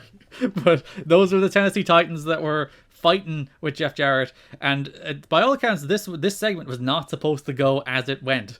It was just supposed to be like a little like fisticuffs, a little pushy push, and then they'd go off the air and Malice would come out. Instead, the Titans jumped the guardrail and started like beating up Jeff Jarrett. Oh yeah. And like one of the Titans, whoever the one guy that like got into it with Jeff Jarrett, was just like utterly overpowering him and like beating the hell out of him. It was good stuff. Did you see him call his boys in too? Yeah, he was just like, Jarrett started making a comeback. He's like, get over here. The Tennessee Titans not wanting to put over anyone. Oh dear. Yeah, because by all accounts this caused some consternation within the Titans camp, who were like, they weren't supposed to do this. What the hell? Why were they fighting on pay-per-view? The players got in trouble. It was a big deal. Do you think TNA was like, yeah, they weren't supposed to? We did not plan for your boys to get drunk and jump the rail and actually start actively fighting our wrestlers live on pay-per-view. And beating up our biggest star, you fucks. Yeah, the guy who we've done everything we can to make look like the biggest badass in the world suddenly gets in there with a couple of footballers and he gets his ass kicked. And then like Malice comes out, and Malice doesn't really know what to do, and he kind of just gets involved. And Malice kind of helps Jarrett because this is meant to set up Malice against Jarrett the next week in a ladder match. Except because the Titans are too busy beating the hell out of Jeff Jarrett, Malice is just like, help him. Yeah, it was like the fight or flight, but it was between, do I beat up Jarrett or is it the wrestler's code of honor that I now need to protect him while I'm out here? This is just TNA chaos. Where it's like, we're going to have a nice little segment where the Titans will have some like pushing back and forth with Jeff, and you know, maybe we'll get some media attention. And no, it descends into chaos where the Titans start brawling with Jeff Jarrett. It's funny because it's like, a lot of this time is like the most TNA things that have happened up until this point haven't even been their fault. Which is basically the story of TNA history, isn't it? A lot of the time it does become their fault. These early instances is a lot of bad luck. To be fair, it got a lot of press for TNA. A lot of the Tennessee stations, a lot of local newscasts covered it, including like outside of Tennessee, like California, Florida, New York. It even made it onto the West Coast edition of SportsCenter on ESPN. So like that's always what wrestling is trying to do. We always mock it. It's like they want their SportsCenter moment, and like they got it. So well done. It went absolutely nowhere because the players got in trouble and they weren't allowed to come back. So like they barely mentioned it on the fifth show expressly because they're like, we can't do anything with this, so we're just going to mention it in passing. You know, all the wrestlers were like, we have to get them to come back in. Yeah, there's a hot angle. We got to do a match. Yeah. Probably would have done well for them too, considering they were based around Tennessee from that point on, right? Or Nashville. Well, I do wonder, because this show did 1,500 attendance, 800 paid. The next show did 2,000. There wasn't a number for the number paid, but it does say heavily papered. But like there was a jump in attendance of 500 from pay-per-view number 4 to pay-per-view number 5. So I do wonder if there was like a bunch of people being like, oh, this TNA thing, that seems interesting. I'm going to go down to the municipal auditorium and check it out next week. Are you highlighting the things on the run sheet so that I see them, or is it for yourself? It's for myself, yes. So my brain is like, this is the number I'm supposed to read now. I'm supposed to be like 2,000 heavily papered. If you would like to read these show notes for yourself, by the way, they're up on patreon.com/kiddingme in our $1 tier, where you can follow along in our show notes. I like that, like before when I was mentioning I forget, there's one point that I was mentioning and you highlighted it. I was like, do you want me to stop mentioning it? I was like, was like, is this your subtle way of saying, no, I'm going to bring that up? No, this is just me being like, my brain needs to go blue. I need highlights. But yeah, it got a lot of media attention. So that's pay-per-view number 4. Probably their best show so far, honestly. Yeah, this was a ton of fun, this show. Because this is a show that had some like good wrestling. Styles and Lynn against the New Church. The X Division match were good matches. It just had some wacky stuff like Omori and the Briscoes. It's just a fun time. Yeah. There's a reason it was picked to be the one that we did the watch along to. And then that brings us to NWA-TNA pay-per-view number 5 from the Municipal Auditorium. As we mentioned, 2,000 people there. As I do some more highlighting badly, 2,000 people. 2,000 people were there. I'd imagine that is like a direct result of the media attention they got from the Titans angle. That people actually showed up. Obviously, not that many of them were paid, but nobody were paying for these shows, so who cares? The show kicked off with Jeff Jarrett getting in a brawl with Scott Hall. He was kicked out of his match with Malice. It was raining. I felt bad for him. They were out in the parking lot and it was just pouring rain on Jarrett. Yeah, that wasn't rain. That was actually a special effect to sell the injustice Jeff Jarrett had just been inflicted. The production of NWA-TNA, that's where all the money went. Yeah, faking rain. And to be fair, like, why wasn't Scott Hall kicked out of his match? Because Jarrett's mean, and also he had the Titans thing last week, so he's already in the bad books. And he has, like, flagrantly attacked authority throughout his entire run, so...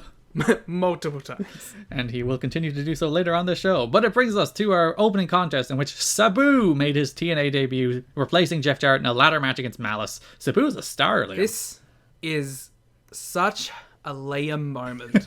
Sabu versus Malice in a ladder match. It doesn't get much more Liam than that. It's the peak of wrestling. Honestly. And like you were saying, it's so clear and desperate that they need stars on this show. So Sabu was like, as soon as I saw him, I was like, yes, this is an obvious addition that needs to happen. And the crowd very much treated him as a star. They were like, oh, this guy. We actually like this guy. Yeah. I can't express how much like someone of like Sabu's level coming in was necessary. Because there's like no one. How dare you say that about Brian Lawler? Well, like, to be fair, like, I'm giving Brian Lawler a ton of credit when I say that he was, like, legitimately over as a heel. It's just the problem was he got over as a heel at the expense of something that could never happen.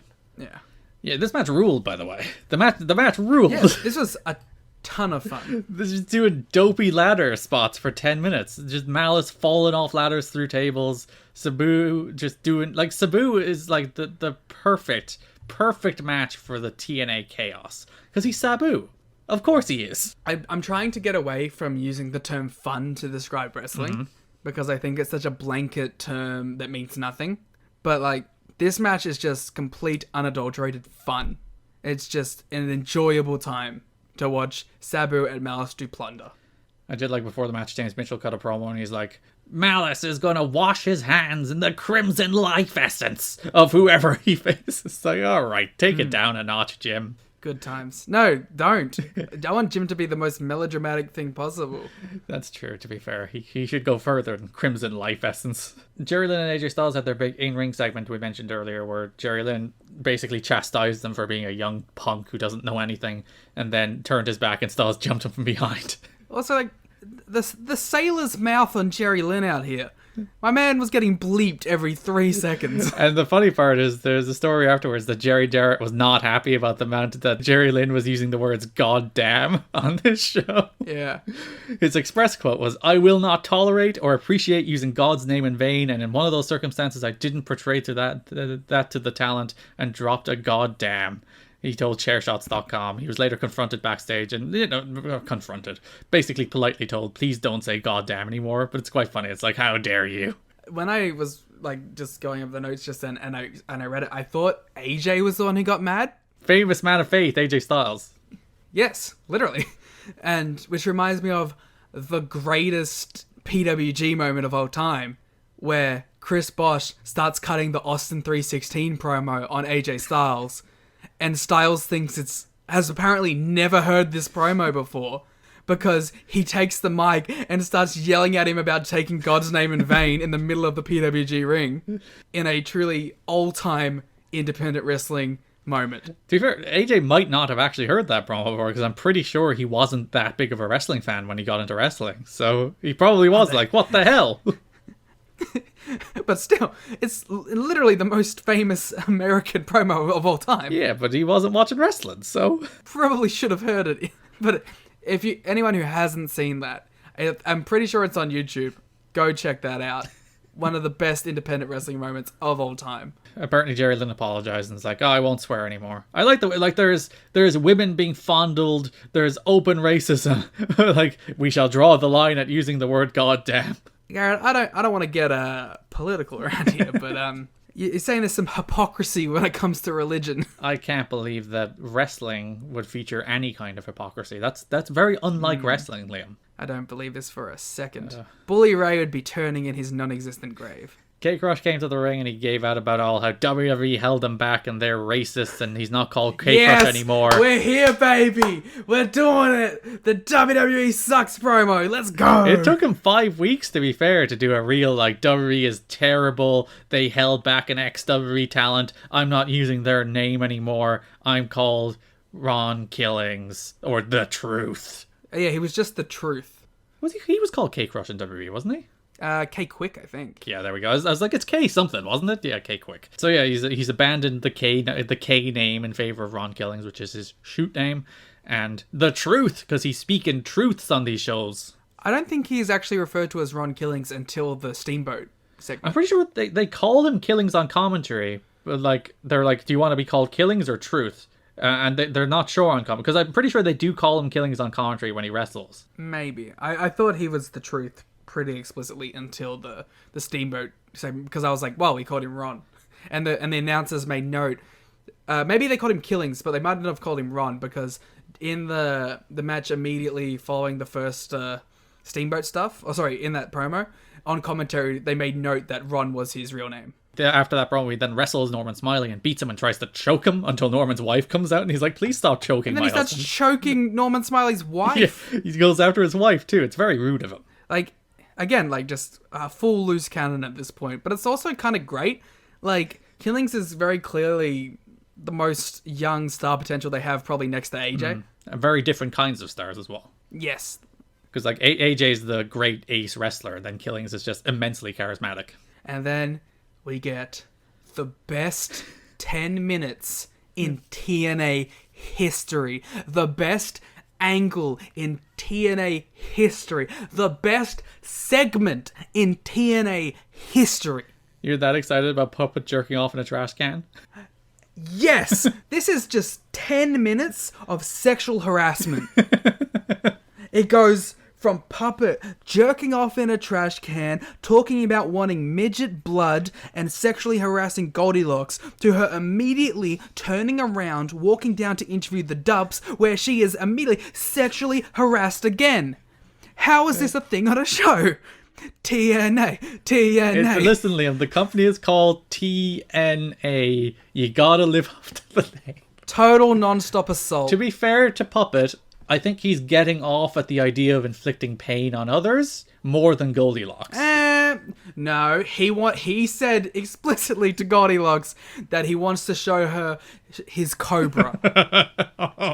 After talking about his, like, 6-inch pythons or whatever. Fair play to him. And then Stand-Up is a pyromaniac now, because that is the natural evolution of the character. Mm-hmm. And one Bo-Dub is fondling Fluffed Up way more than Stand-Up is, yet again. Yeah, and we get the most disgusting line in TNA history. Of course, a Stand-Up turned to Goldilocks while lighting his lighter and goes, "You have very pretty lips." To which she takes as a compliment and says, "Oh, thank you." And he responds, "Wasn't talking about those lips." To a monstrous reaction from the crowd. That's the Vince Russo effect, baby. This is the first show that has Vince Russo on board as part of creative, contributing to the show. And that's what you get with Vince Russo. I also don't appreciate this, like, demeaning element to the Puppet character. You know? He's just a man who wants midget eradication, okay? Their exact words. That's all he's here for, and now you're turning him into a sex pervert, and I don't appreciate that. Listen, the problem was he was too likable, and there can be nobody who is likable on these shows. That is fair. Except Goldie, unironically. Goldie is the only person who's above all this shit. which is why she probably doesn't last very long. The Elvises defeated Triple X before Triple X, as Siaki continued to be too cool for the Elvises, but they won anyway, so fair play to them. It was very cool to see Proto Triple X, though. Yeah, Daniels and Skipper, they even came out together. It's like, oh, look at these Triple X boys. Even, like, in the previous show, seeing the three of them in the six-man? Yeah. Yeah. It was just a cool little moment to see them all around hanging out together. And even the final two of that match came down to Daniels and Loki. So it's like, oh, look at these Triple X boys wrestling each other. Which I believe might have been... did Daniels get the X shot at Ring of Honor? I have no idea. If he was the second contender. I will Google it while you talk about... Puppet against Meatball is the important thing. Oh no, my dream match! your dream match. Puppet and Meatball have what they bill as hardcore midget match. Those are their words, not mine. I want to be, like, very clear that every time we mention midget, it's within the context of exact phrases they have said. Yeah, they're literally quoting back their words. This is the text of the show. Get mad at the show, not us. It's 2002, man. Yeah, Puppet beat Meatball. They brawled all over the arena. He hit him with a watermelon.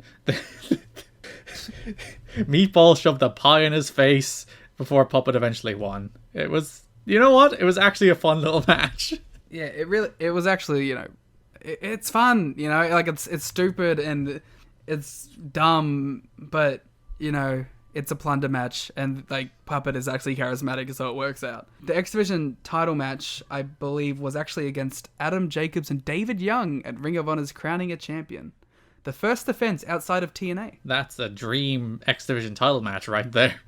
David Young getting that Ring of Honor spot purely based on the X Division, I'm sure. Listen, he had a good match with AJ, even if he did nothing to deserve it. And PWG defenses were Daniels, to go back to before. When would that have been, like 05? And that was 05. He defended against Alex Shelley on the first night and Chris Hero at the second night. X Division stalwarts, both of them. At least that's a little fun factoid that Chris Hero did compete for the X Division title. So they were trying to build toward a Beetlejuice versus Puppet match. Beetlejuice, famously from the Howard Stern show. They did hype that on a previous promo from Puppet. So he was calling people out, and they were hoping that would lead to a match. They were waiting for Howard Stern to, like, come back because he was on reruns.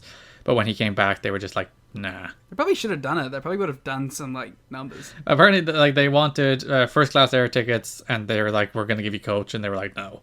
And they also wanted TNA to buy advertising time on Stern, which TNA were also like, no. Because of course, the TNA were about to move to the Asylum, move to the Nashville Fairgrounds, because they went broke, so they couldn't afford these kind of things. Personally, I think perhaps you should have cut Vince Russo's paycheck in order to fund the worldwide noteworthy Howard Stern segments. That probably would have done more value for you than having Vince Russo fuck around. And you would have gotten the dream match of Beetlejuice against the most charismatic wrestler in the world, Puppet. Plus you would have got, it would be the most TNA thing in history to have Howard Stern cutting promos on TNA, wouldn't it?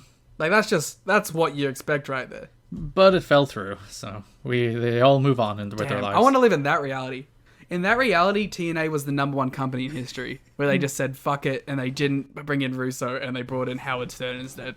Head of creative, Howard Stern running the wrestling. I bet he legitimately would have had a lot of fun there. I'm not a big Stern guy, but I definitely could have seen Howard Stern falling in love with the TNA atmosphere. I don't think I've deliberately listened to a single second of Howard Stern content.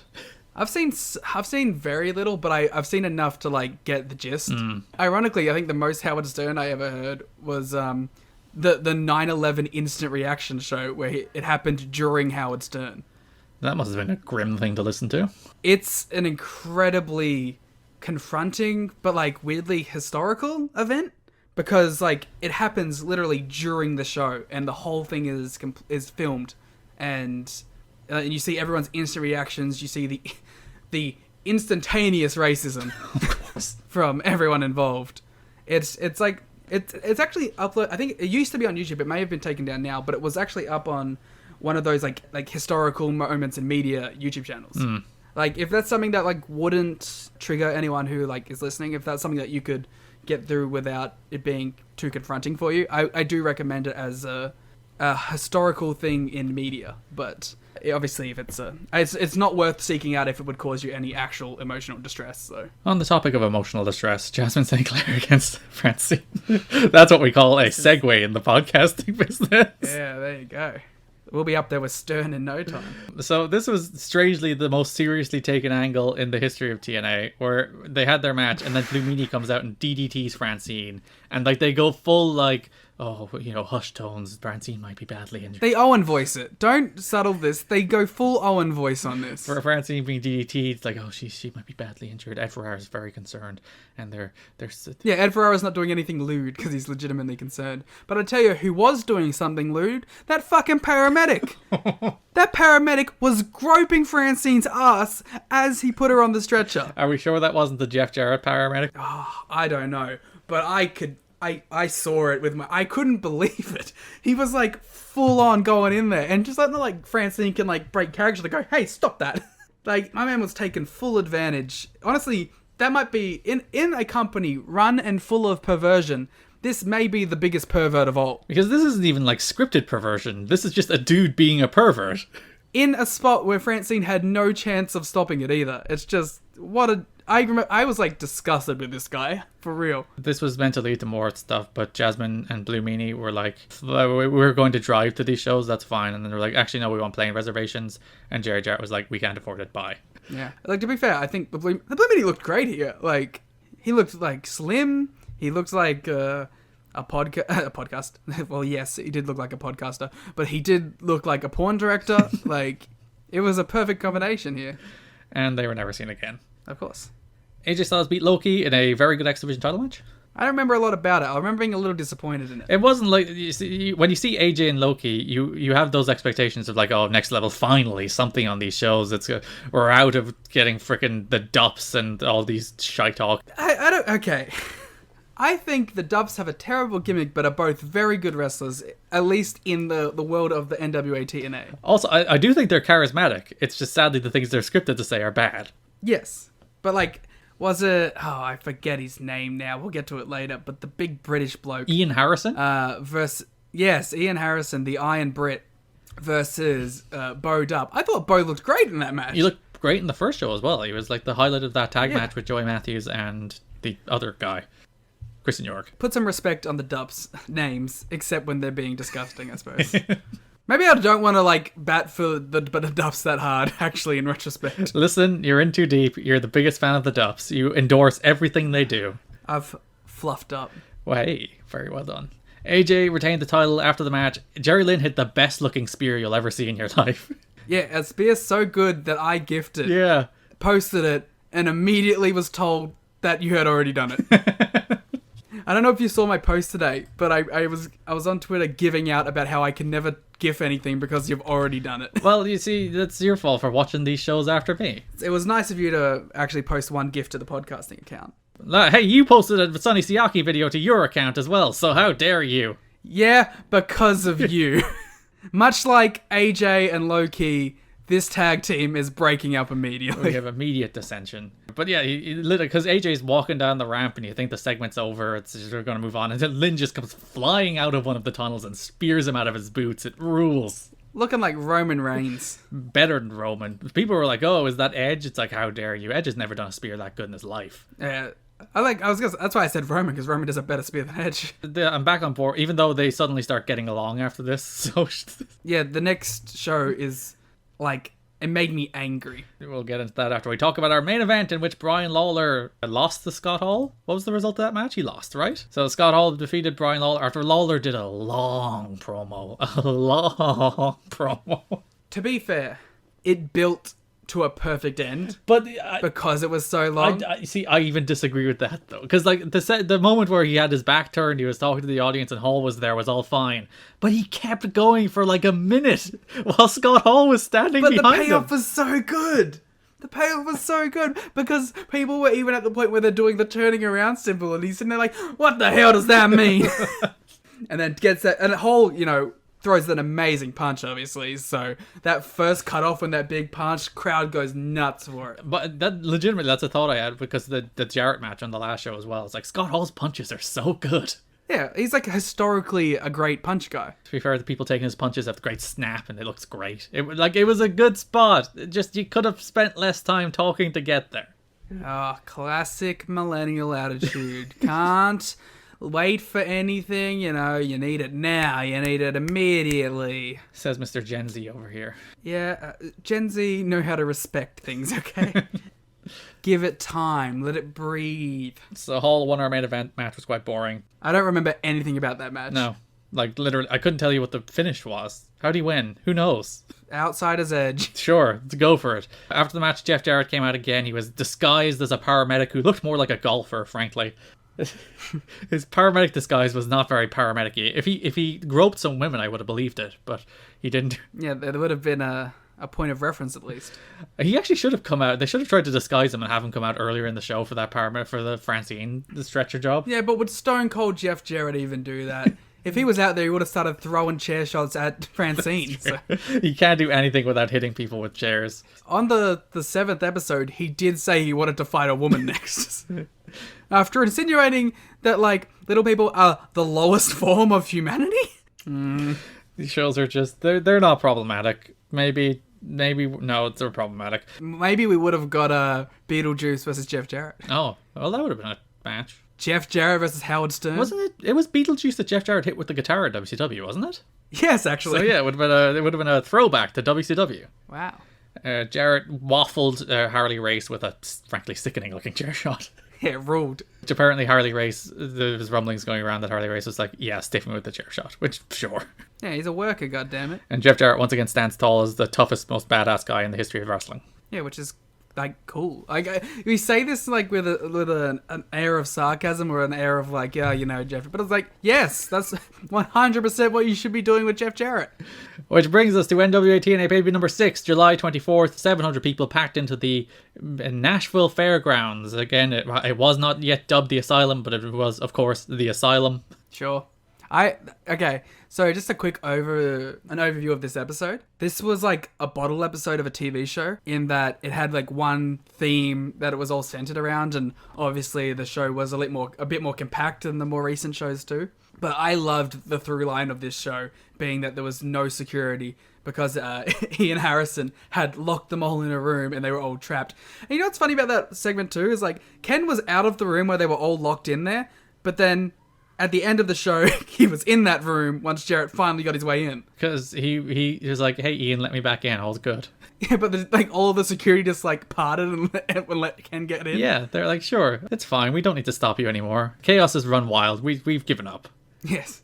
But because all of the security were locked away, that let all of the heels be extra heelish and extra chaotic. And I actually enjoyed that aspect of the show. Yeah, it's nice to have a through line that actually connects all these stories in a way that makes some degree of sense, even though Ian Harrison came out of nowhere and Ken is just like, you're my friend, right? Stand here. Also, Ian Harrison, got naked in front of those guys later on because he was just in his wrestling gear for no reason. Yeah, he had to change, sure.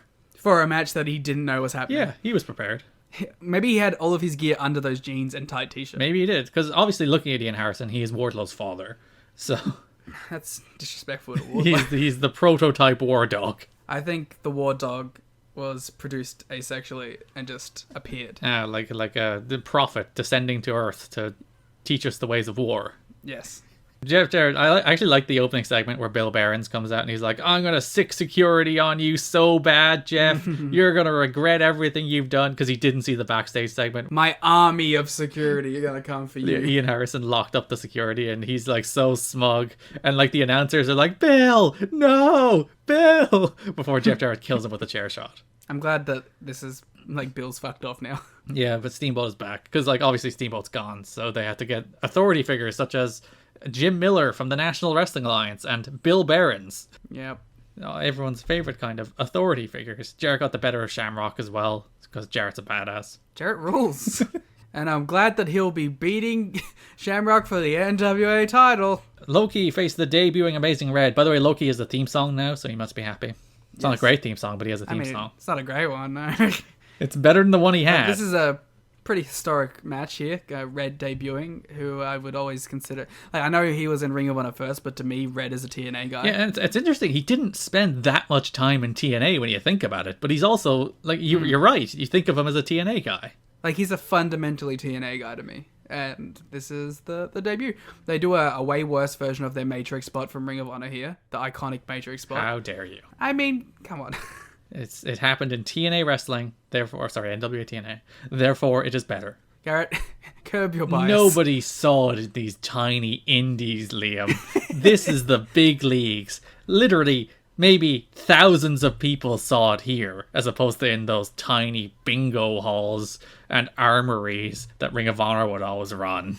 I'm pretty sure if I Google that clip on YouTube right now, it probably has more views than any of these NWA-TNA We shows. don't use mediums invented after these shows were aired, Liam. How dare you try and muddy the conversation with irrelevant data points about Ring of Honor wrestling.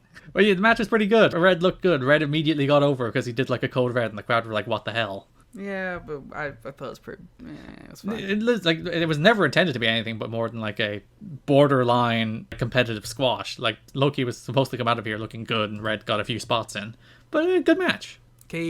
Like, amazingly over. Like, it's so weird. Like, you could even argue more over than AJ. Because, like, people are kind of, like, weirded out by AJ. I think that even there's an... it's funny because we were talking about how AJ had this perception of a guy that they didn't get behind early on. But it's like, he almost was gotten behind so much that people started to reject him. I think the story with Lynn doesn't help. Yes, but like even before that, like when he won the tag belts, like there was some moments of, with AJ. So it's interesting to see that like he was actually so far pushed that people didn't like go completely for it. It's just an interesting little perception versus reality thing. As opposed to Loki, he was super over. Yeah. Because tag teams can't like each other. Chris Harris hates James Storm. Storm in this segment was so TNA comedy, like before TNA comedy was a thing. So you're saying Chris Harris was right to hate him? No, I don't even mind that, but it's like this is like Eric Young later on, you know what I mean? Like he had that same kind of delivery, where he was like this perfectly earnest cowboy. Yeah, and it had like the same comedic timing of like a Shark Boy or an Eric Young, or the Super Eric stuff. It just had like that kind of like fun TNA comedy stuff, which I appreciated. And it's like, it's funny that like Storm was really the first person to do that, and he becomes such a stalwart of the TNA branding. Well, the funny part is like that's what would make Storm like the singles guy later, but he didn't do much of it this year. They did the cowboy stuff, and they eventually just like dropped it, and they got together as a cool tag team. But he didn't do like the comedy stuff consistently until like 2005. You know what? Like I saw elements of in this. I saw like elements of Storm like meeting up with Young while Young's trying to buy condoms of JB. Yes. I saw like elements of the funeral segments, right? Like that's the kind of humor I saw just a teeny bit from Storm here. His charisma started coming out. Then they shoved it back in a box for 3 years. And I like that Harris is like a cool edge type, and he's smoking a cigarette while he's talking to James Storm about his dumb cap guns. He's above all this. He also called James Storm the best. Which is true. He's a very good wrestler.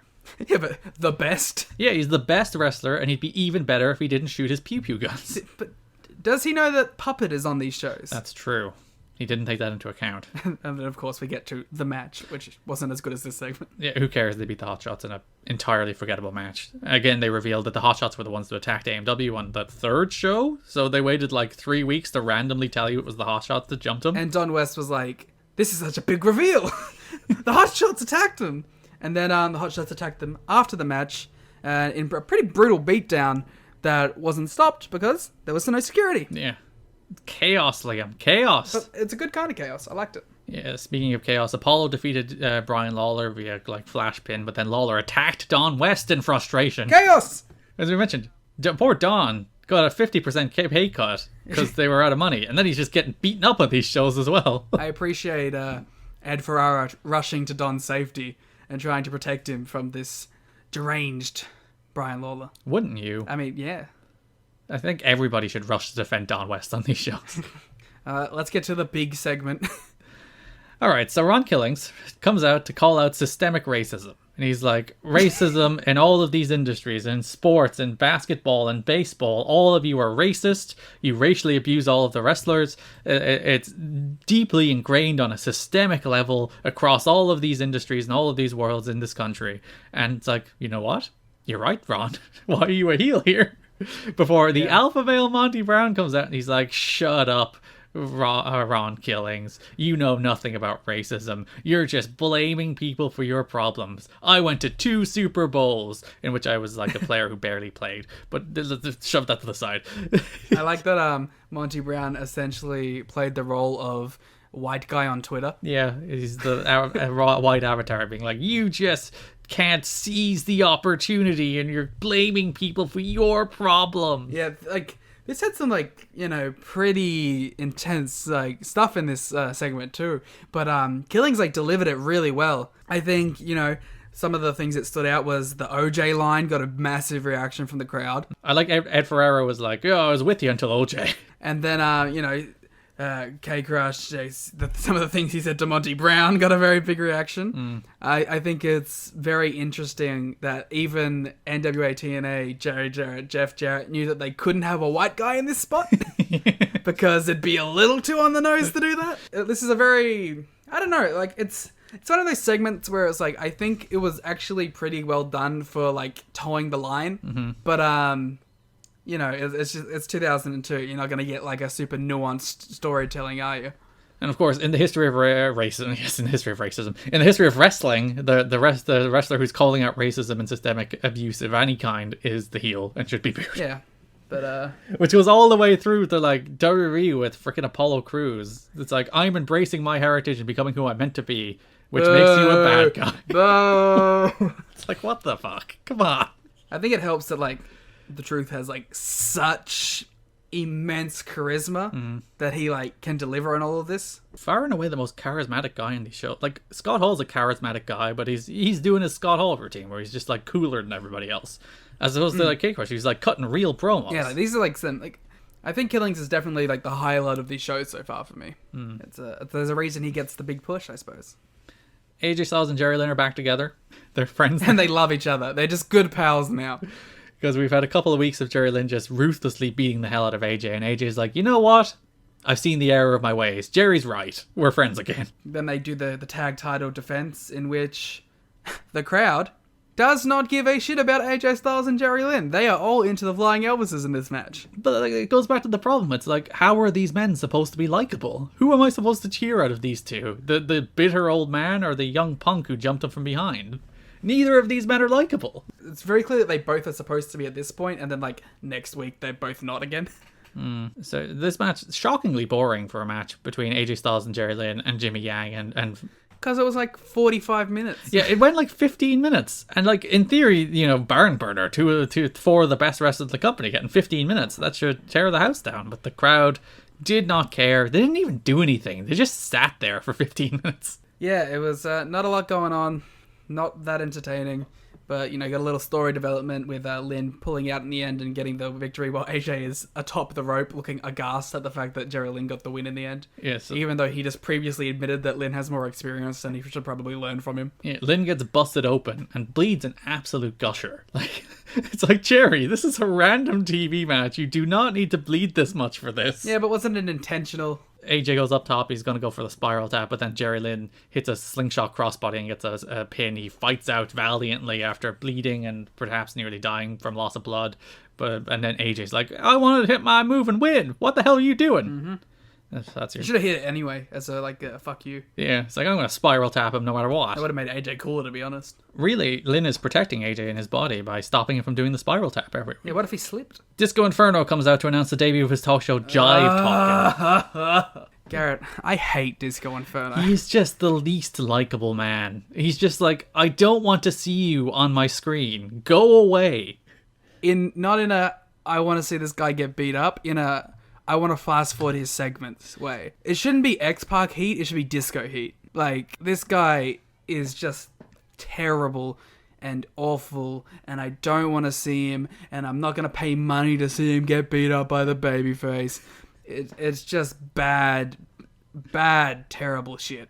It's like, I get upset when I see Disco's tweets on my timeline. Never mind, like, actually having to watch him on my screen and speak. I am putting forth right now that I reserve the right to fast forward any Disco Inferno segment. You know what? I'll allow it. Yeah. Yeah, his talk show will debut on the next pay-per-view. And that's the worst thing. This is pay-per-view. People paid $10 for this. And they're being subjected to Disco Inferno. Mm-hmm.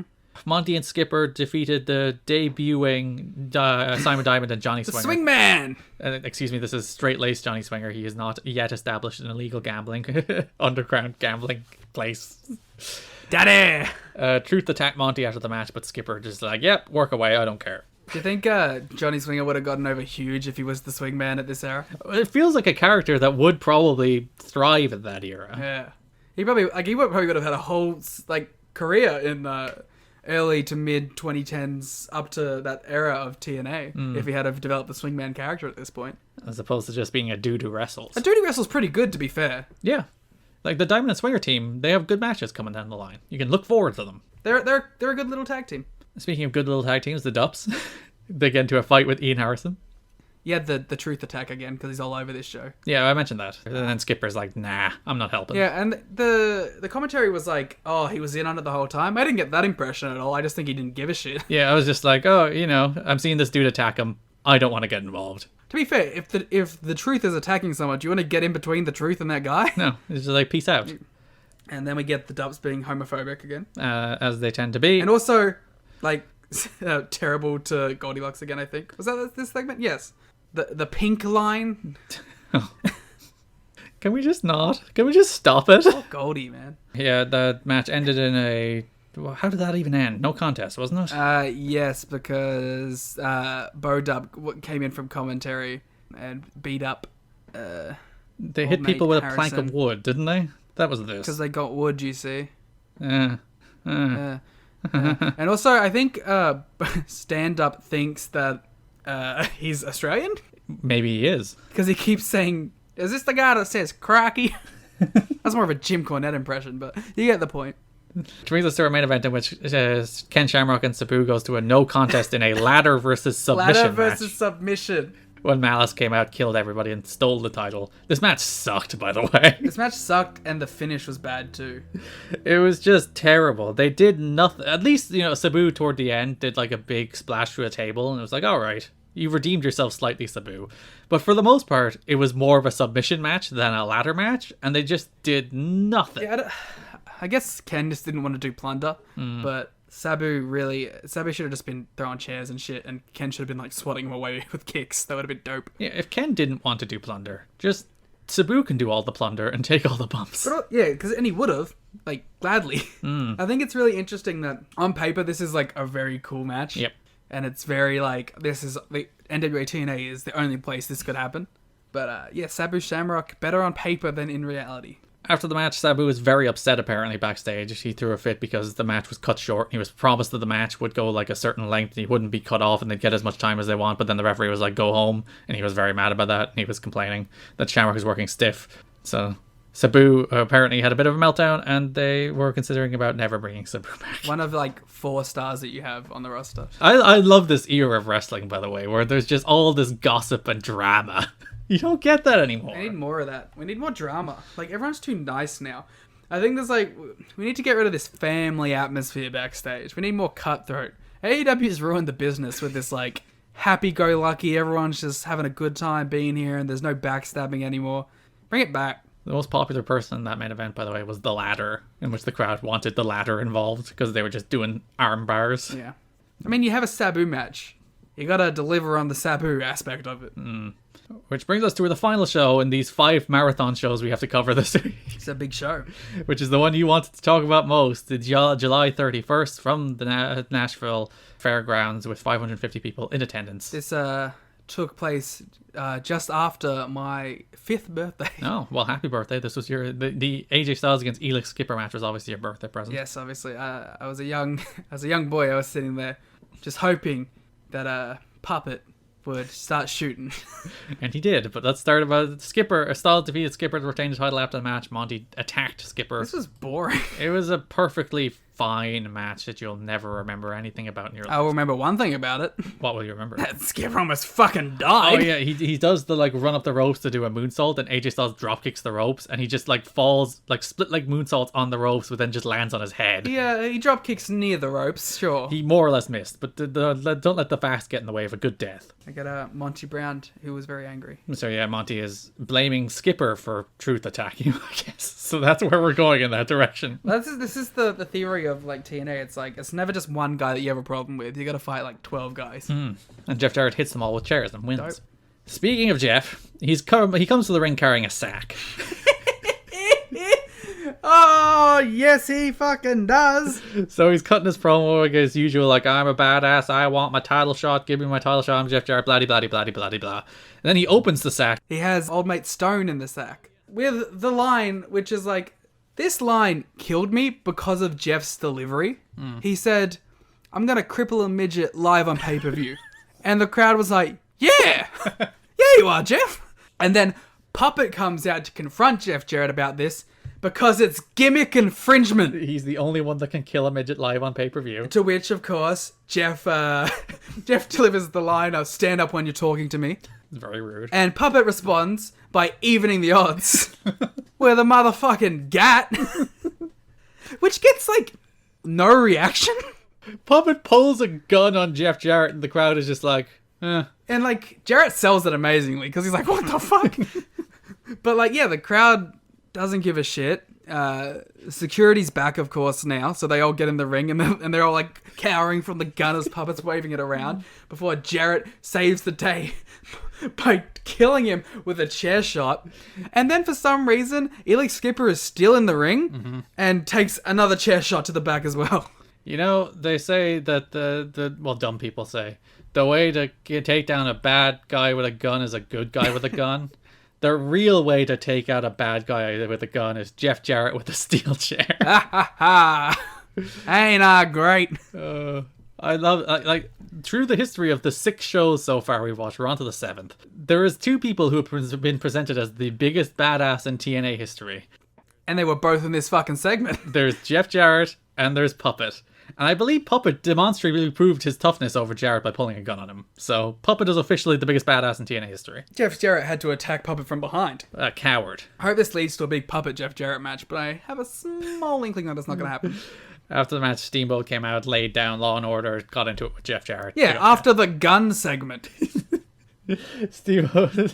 I like the way this is the show that's supposed to be like everything's back to normal, where we have all the security in place. Ricky Steamboat's here to bring order and it starts with an attack and a gun. Yeah, respectability, and then Puppet pulls a gun in the second segment. Yeah.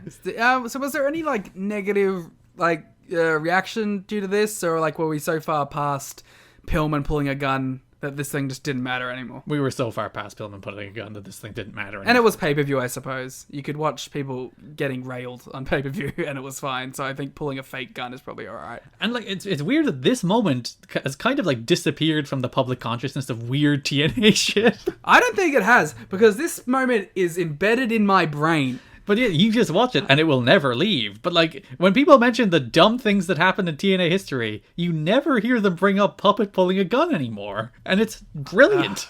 I have this in my head for like a long time, obviously. And the image of Puppet pulling it and holding it to the sky, and then it cuts to Jared who goes, oh, that's like embedded in my brain and has been for years. Clearly you were a true TNA fan as opposed to other people who've forgotten all of TNA's greatest moments. I posted this at the Impact Twitter once there. I was like, maybe I should. You definitely should. Because it was like building up to the return to the Asylum. It's like, great Asylum moments. Puppet's got a gun. I wish you did. And then you post the dups and you post... The Slash defeated Sonny Siaki. Yeah. I googled what an owl dad was. It's a goat. It's a goat.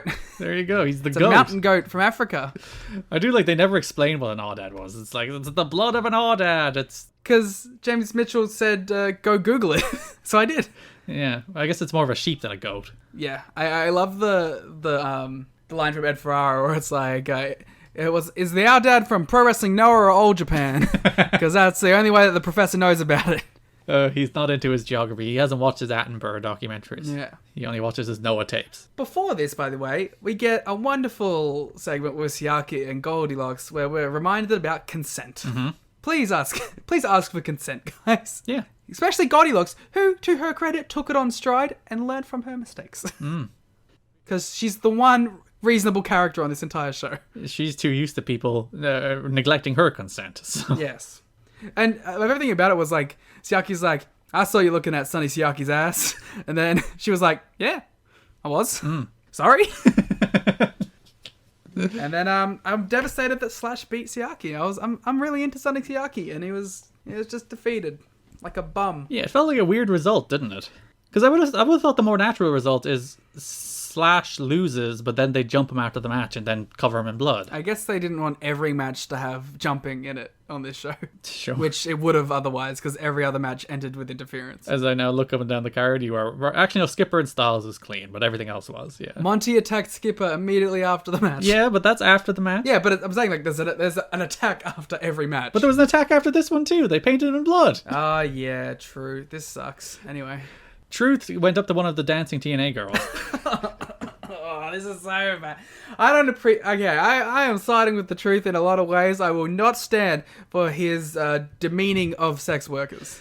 Well, you see, there's a moment where he might be right. You know, the very start where he walks up and it's like, this company is just making you show off yourself for these idiot men. I'm like, yeah, you tell him Truth. You speak truth. And it's like, you're terrible. You're never going to achieve your dreams. You just tell yourself you're a dancer. It's like, oh, no, Truth. Yeah. You had some decent moral ground there at the start. I don't know if you do. I think, if she wants to make her money, she can make her money however she chooses. So you're now pro dancing TNA cage girls. Yeah, if they're getting paid, sure. Why not? Make that money. Truth is all over this fucking show. Because Monty comes out, attacks, they do a big brawl, they go to the back, and then he's just out in the exact next segment. Yeah, that's very weird. Because, yeah, as you said, Monty comes out, they brawl to the back, they start to move on. Steamboat comes out, and he's like, I'm calling out Truth. And I guess the brawl was over, because he does just come straight back out. Yeah. And this is actually a pretty good segment, I thought. And I do want to give credit to Truth. His delivery of, like, her perspective was really funny. At the very least, now he's a guy you should be booing. Yeah, exactly, right? As opposed to the guy who's calling out systemic racism, and you're just supposed to boo him because of that. And then he becomes a babyface in the next segment. Well, yeah, he goes face to face with Steamboat, and he's like, Ricky, you were also a victim of this. Yeah, you achieved success in WCW, but when you went to the WWF, you only ever won the mid-card belt. And you know what the mid-card belt is, Ricky. It's for people like us. People they want to hold down. People that they won't want to give the big opportunities to. And Ricky's like, you know what? You're right. Yeah, I'm going to give you the shot. And it feels like this would have been the perfect place to, like, start pivoting Truth as a face. But then, like, he immediately does a rap about, like, fuck you, fans. I'm going to win. Yeah, so that sets up Ken Shamrock against Truth for our NWA World Title match next week, which, of course, we'll cover in 2 weeks on the podcast. The biggest injustice of all. What's your biggest injustice of all? Apollo defeating Malice. Oh, God, yeah, it's the worst thing. I literally wrote in the notes, bullshit. How dare Malice? Especially, like, if you're going to have one of the New Church lose on this show, it's Slash. Yeah. But we'll give Apollo credit. Hell of a super kick on the kid. He does, and he does it like set up in that way where he does like the pause before he does it, which adds like that extra bit of oomph and emphasis, which makes it look great. Great sound on it too. After the match, the New Church got mad at one of the Harrises. I think it was Don. I don't remember. Yeah, Don is the only one on this show. Oh yeah, Ron isn't around yet, and they all dadded him too. This is really the beginning of the big push of Herr Don Harris. It's like, it's really funny because like I do think the Don Harris character on this show is pretty cool, but he's also a Nazi. So yes. So like every time I see him, I just think, oh, that guy's a Nazi. Allegedly. I don't know if I have to say that, but allegedly, just in case. You know, with these big SS tattoos on his arm. Allegedly. Just covering us, just in case, you know. The weird thing is, this show is meant to be like back to Law and Order, and you have the New Church like spreading sheep blood on people's heads and Puppet pulling a gun. It's like, maybe security's just incompetent. But that's why they brought Big Don Harris in, you know? He's meant to be the heavy, but then he gets his ass kicked too. Yeah, but he brings it back at the end. So Bruce defeated Taylor Vaughn to become Miss TNA. This was a segment. It was a segment that existed, yes. I assume this is Taylor Vaughn's write-off. I would imagine. I'm surprised she's still around this late, honestly. No, she isn't. This is the first time she's been back since she lost the last match. Well, no, she won the crown, and then she had a match against Francine, and now she's back. So she's been on like 3 out of 7, so that's not bad. But that was like the 3rd episode or the 2nd episode, and now the 7th. Like, she was clearly coming in here to do this angle, and now she's gonna fuck off. To drop what is the TNA equivalent of the women's title to a man. Yeah, I gave a big quarter star to this match because Bruce did a cool spinny thing. Well done. Congratulations to Bruce for his quarter star. I also like that Bruce was like, yeah, the truth, I agree with you, and then was racist. AJ Styles and Loki went to a DQ technically when Styles kicked Lynn. No, this is bullshit. Okay. All right. This was thrown out. This match was a no contest, despite the fact that Styles only kicked Lynn. There should have just been a DQ, and Lynn should have won. But no, it was a fucking no contest because they want to set up a triple threat. In theory, from a story perspective, the DQ should have made more sense because he attacked Lynn, so Lynn would win by DQ because he thought Lynn was going to lose. I don't know if this was meant to be Styles kicking Lynn, or if he thought like the angle was supposed to be he was thinking that Key was going to come in and he was going to hit Key because he thought Lynn was about to lose.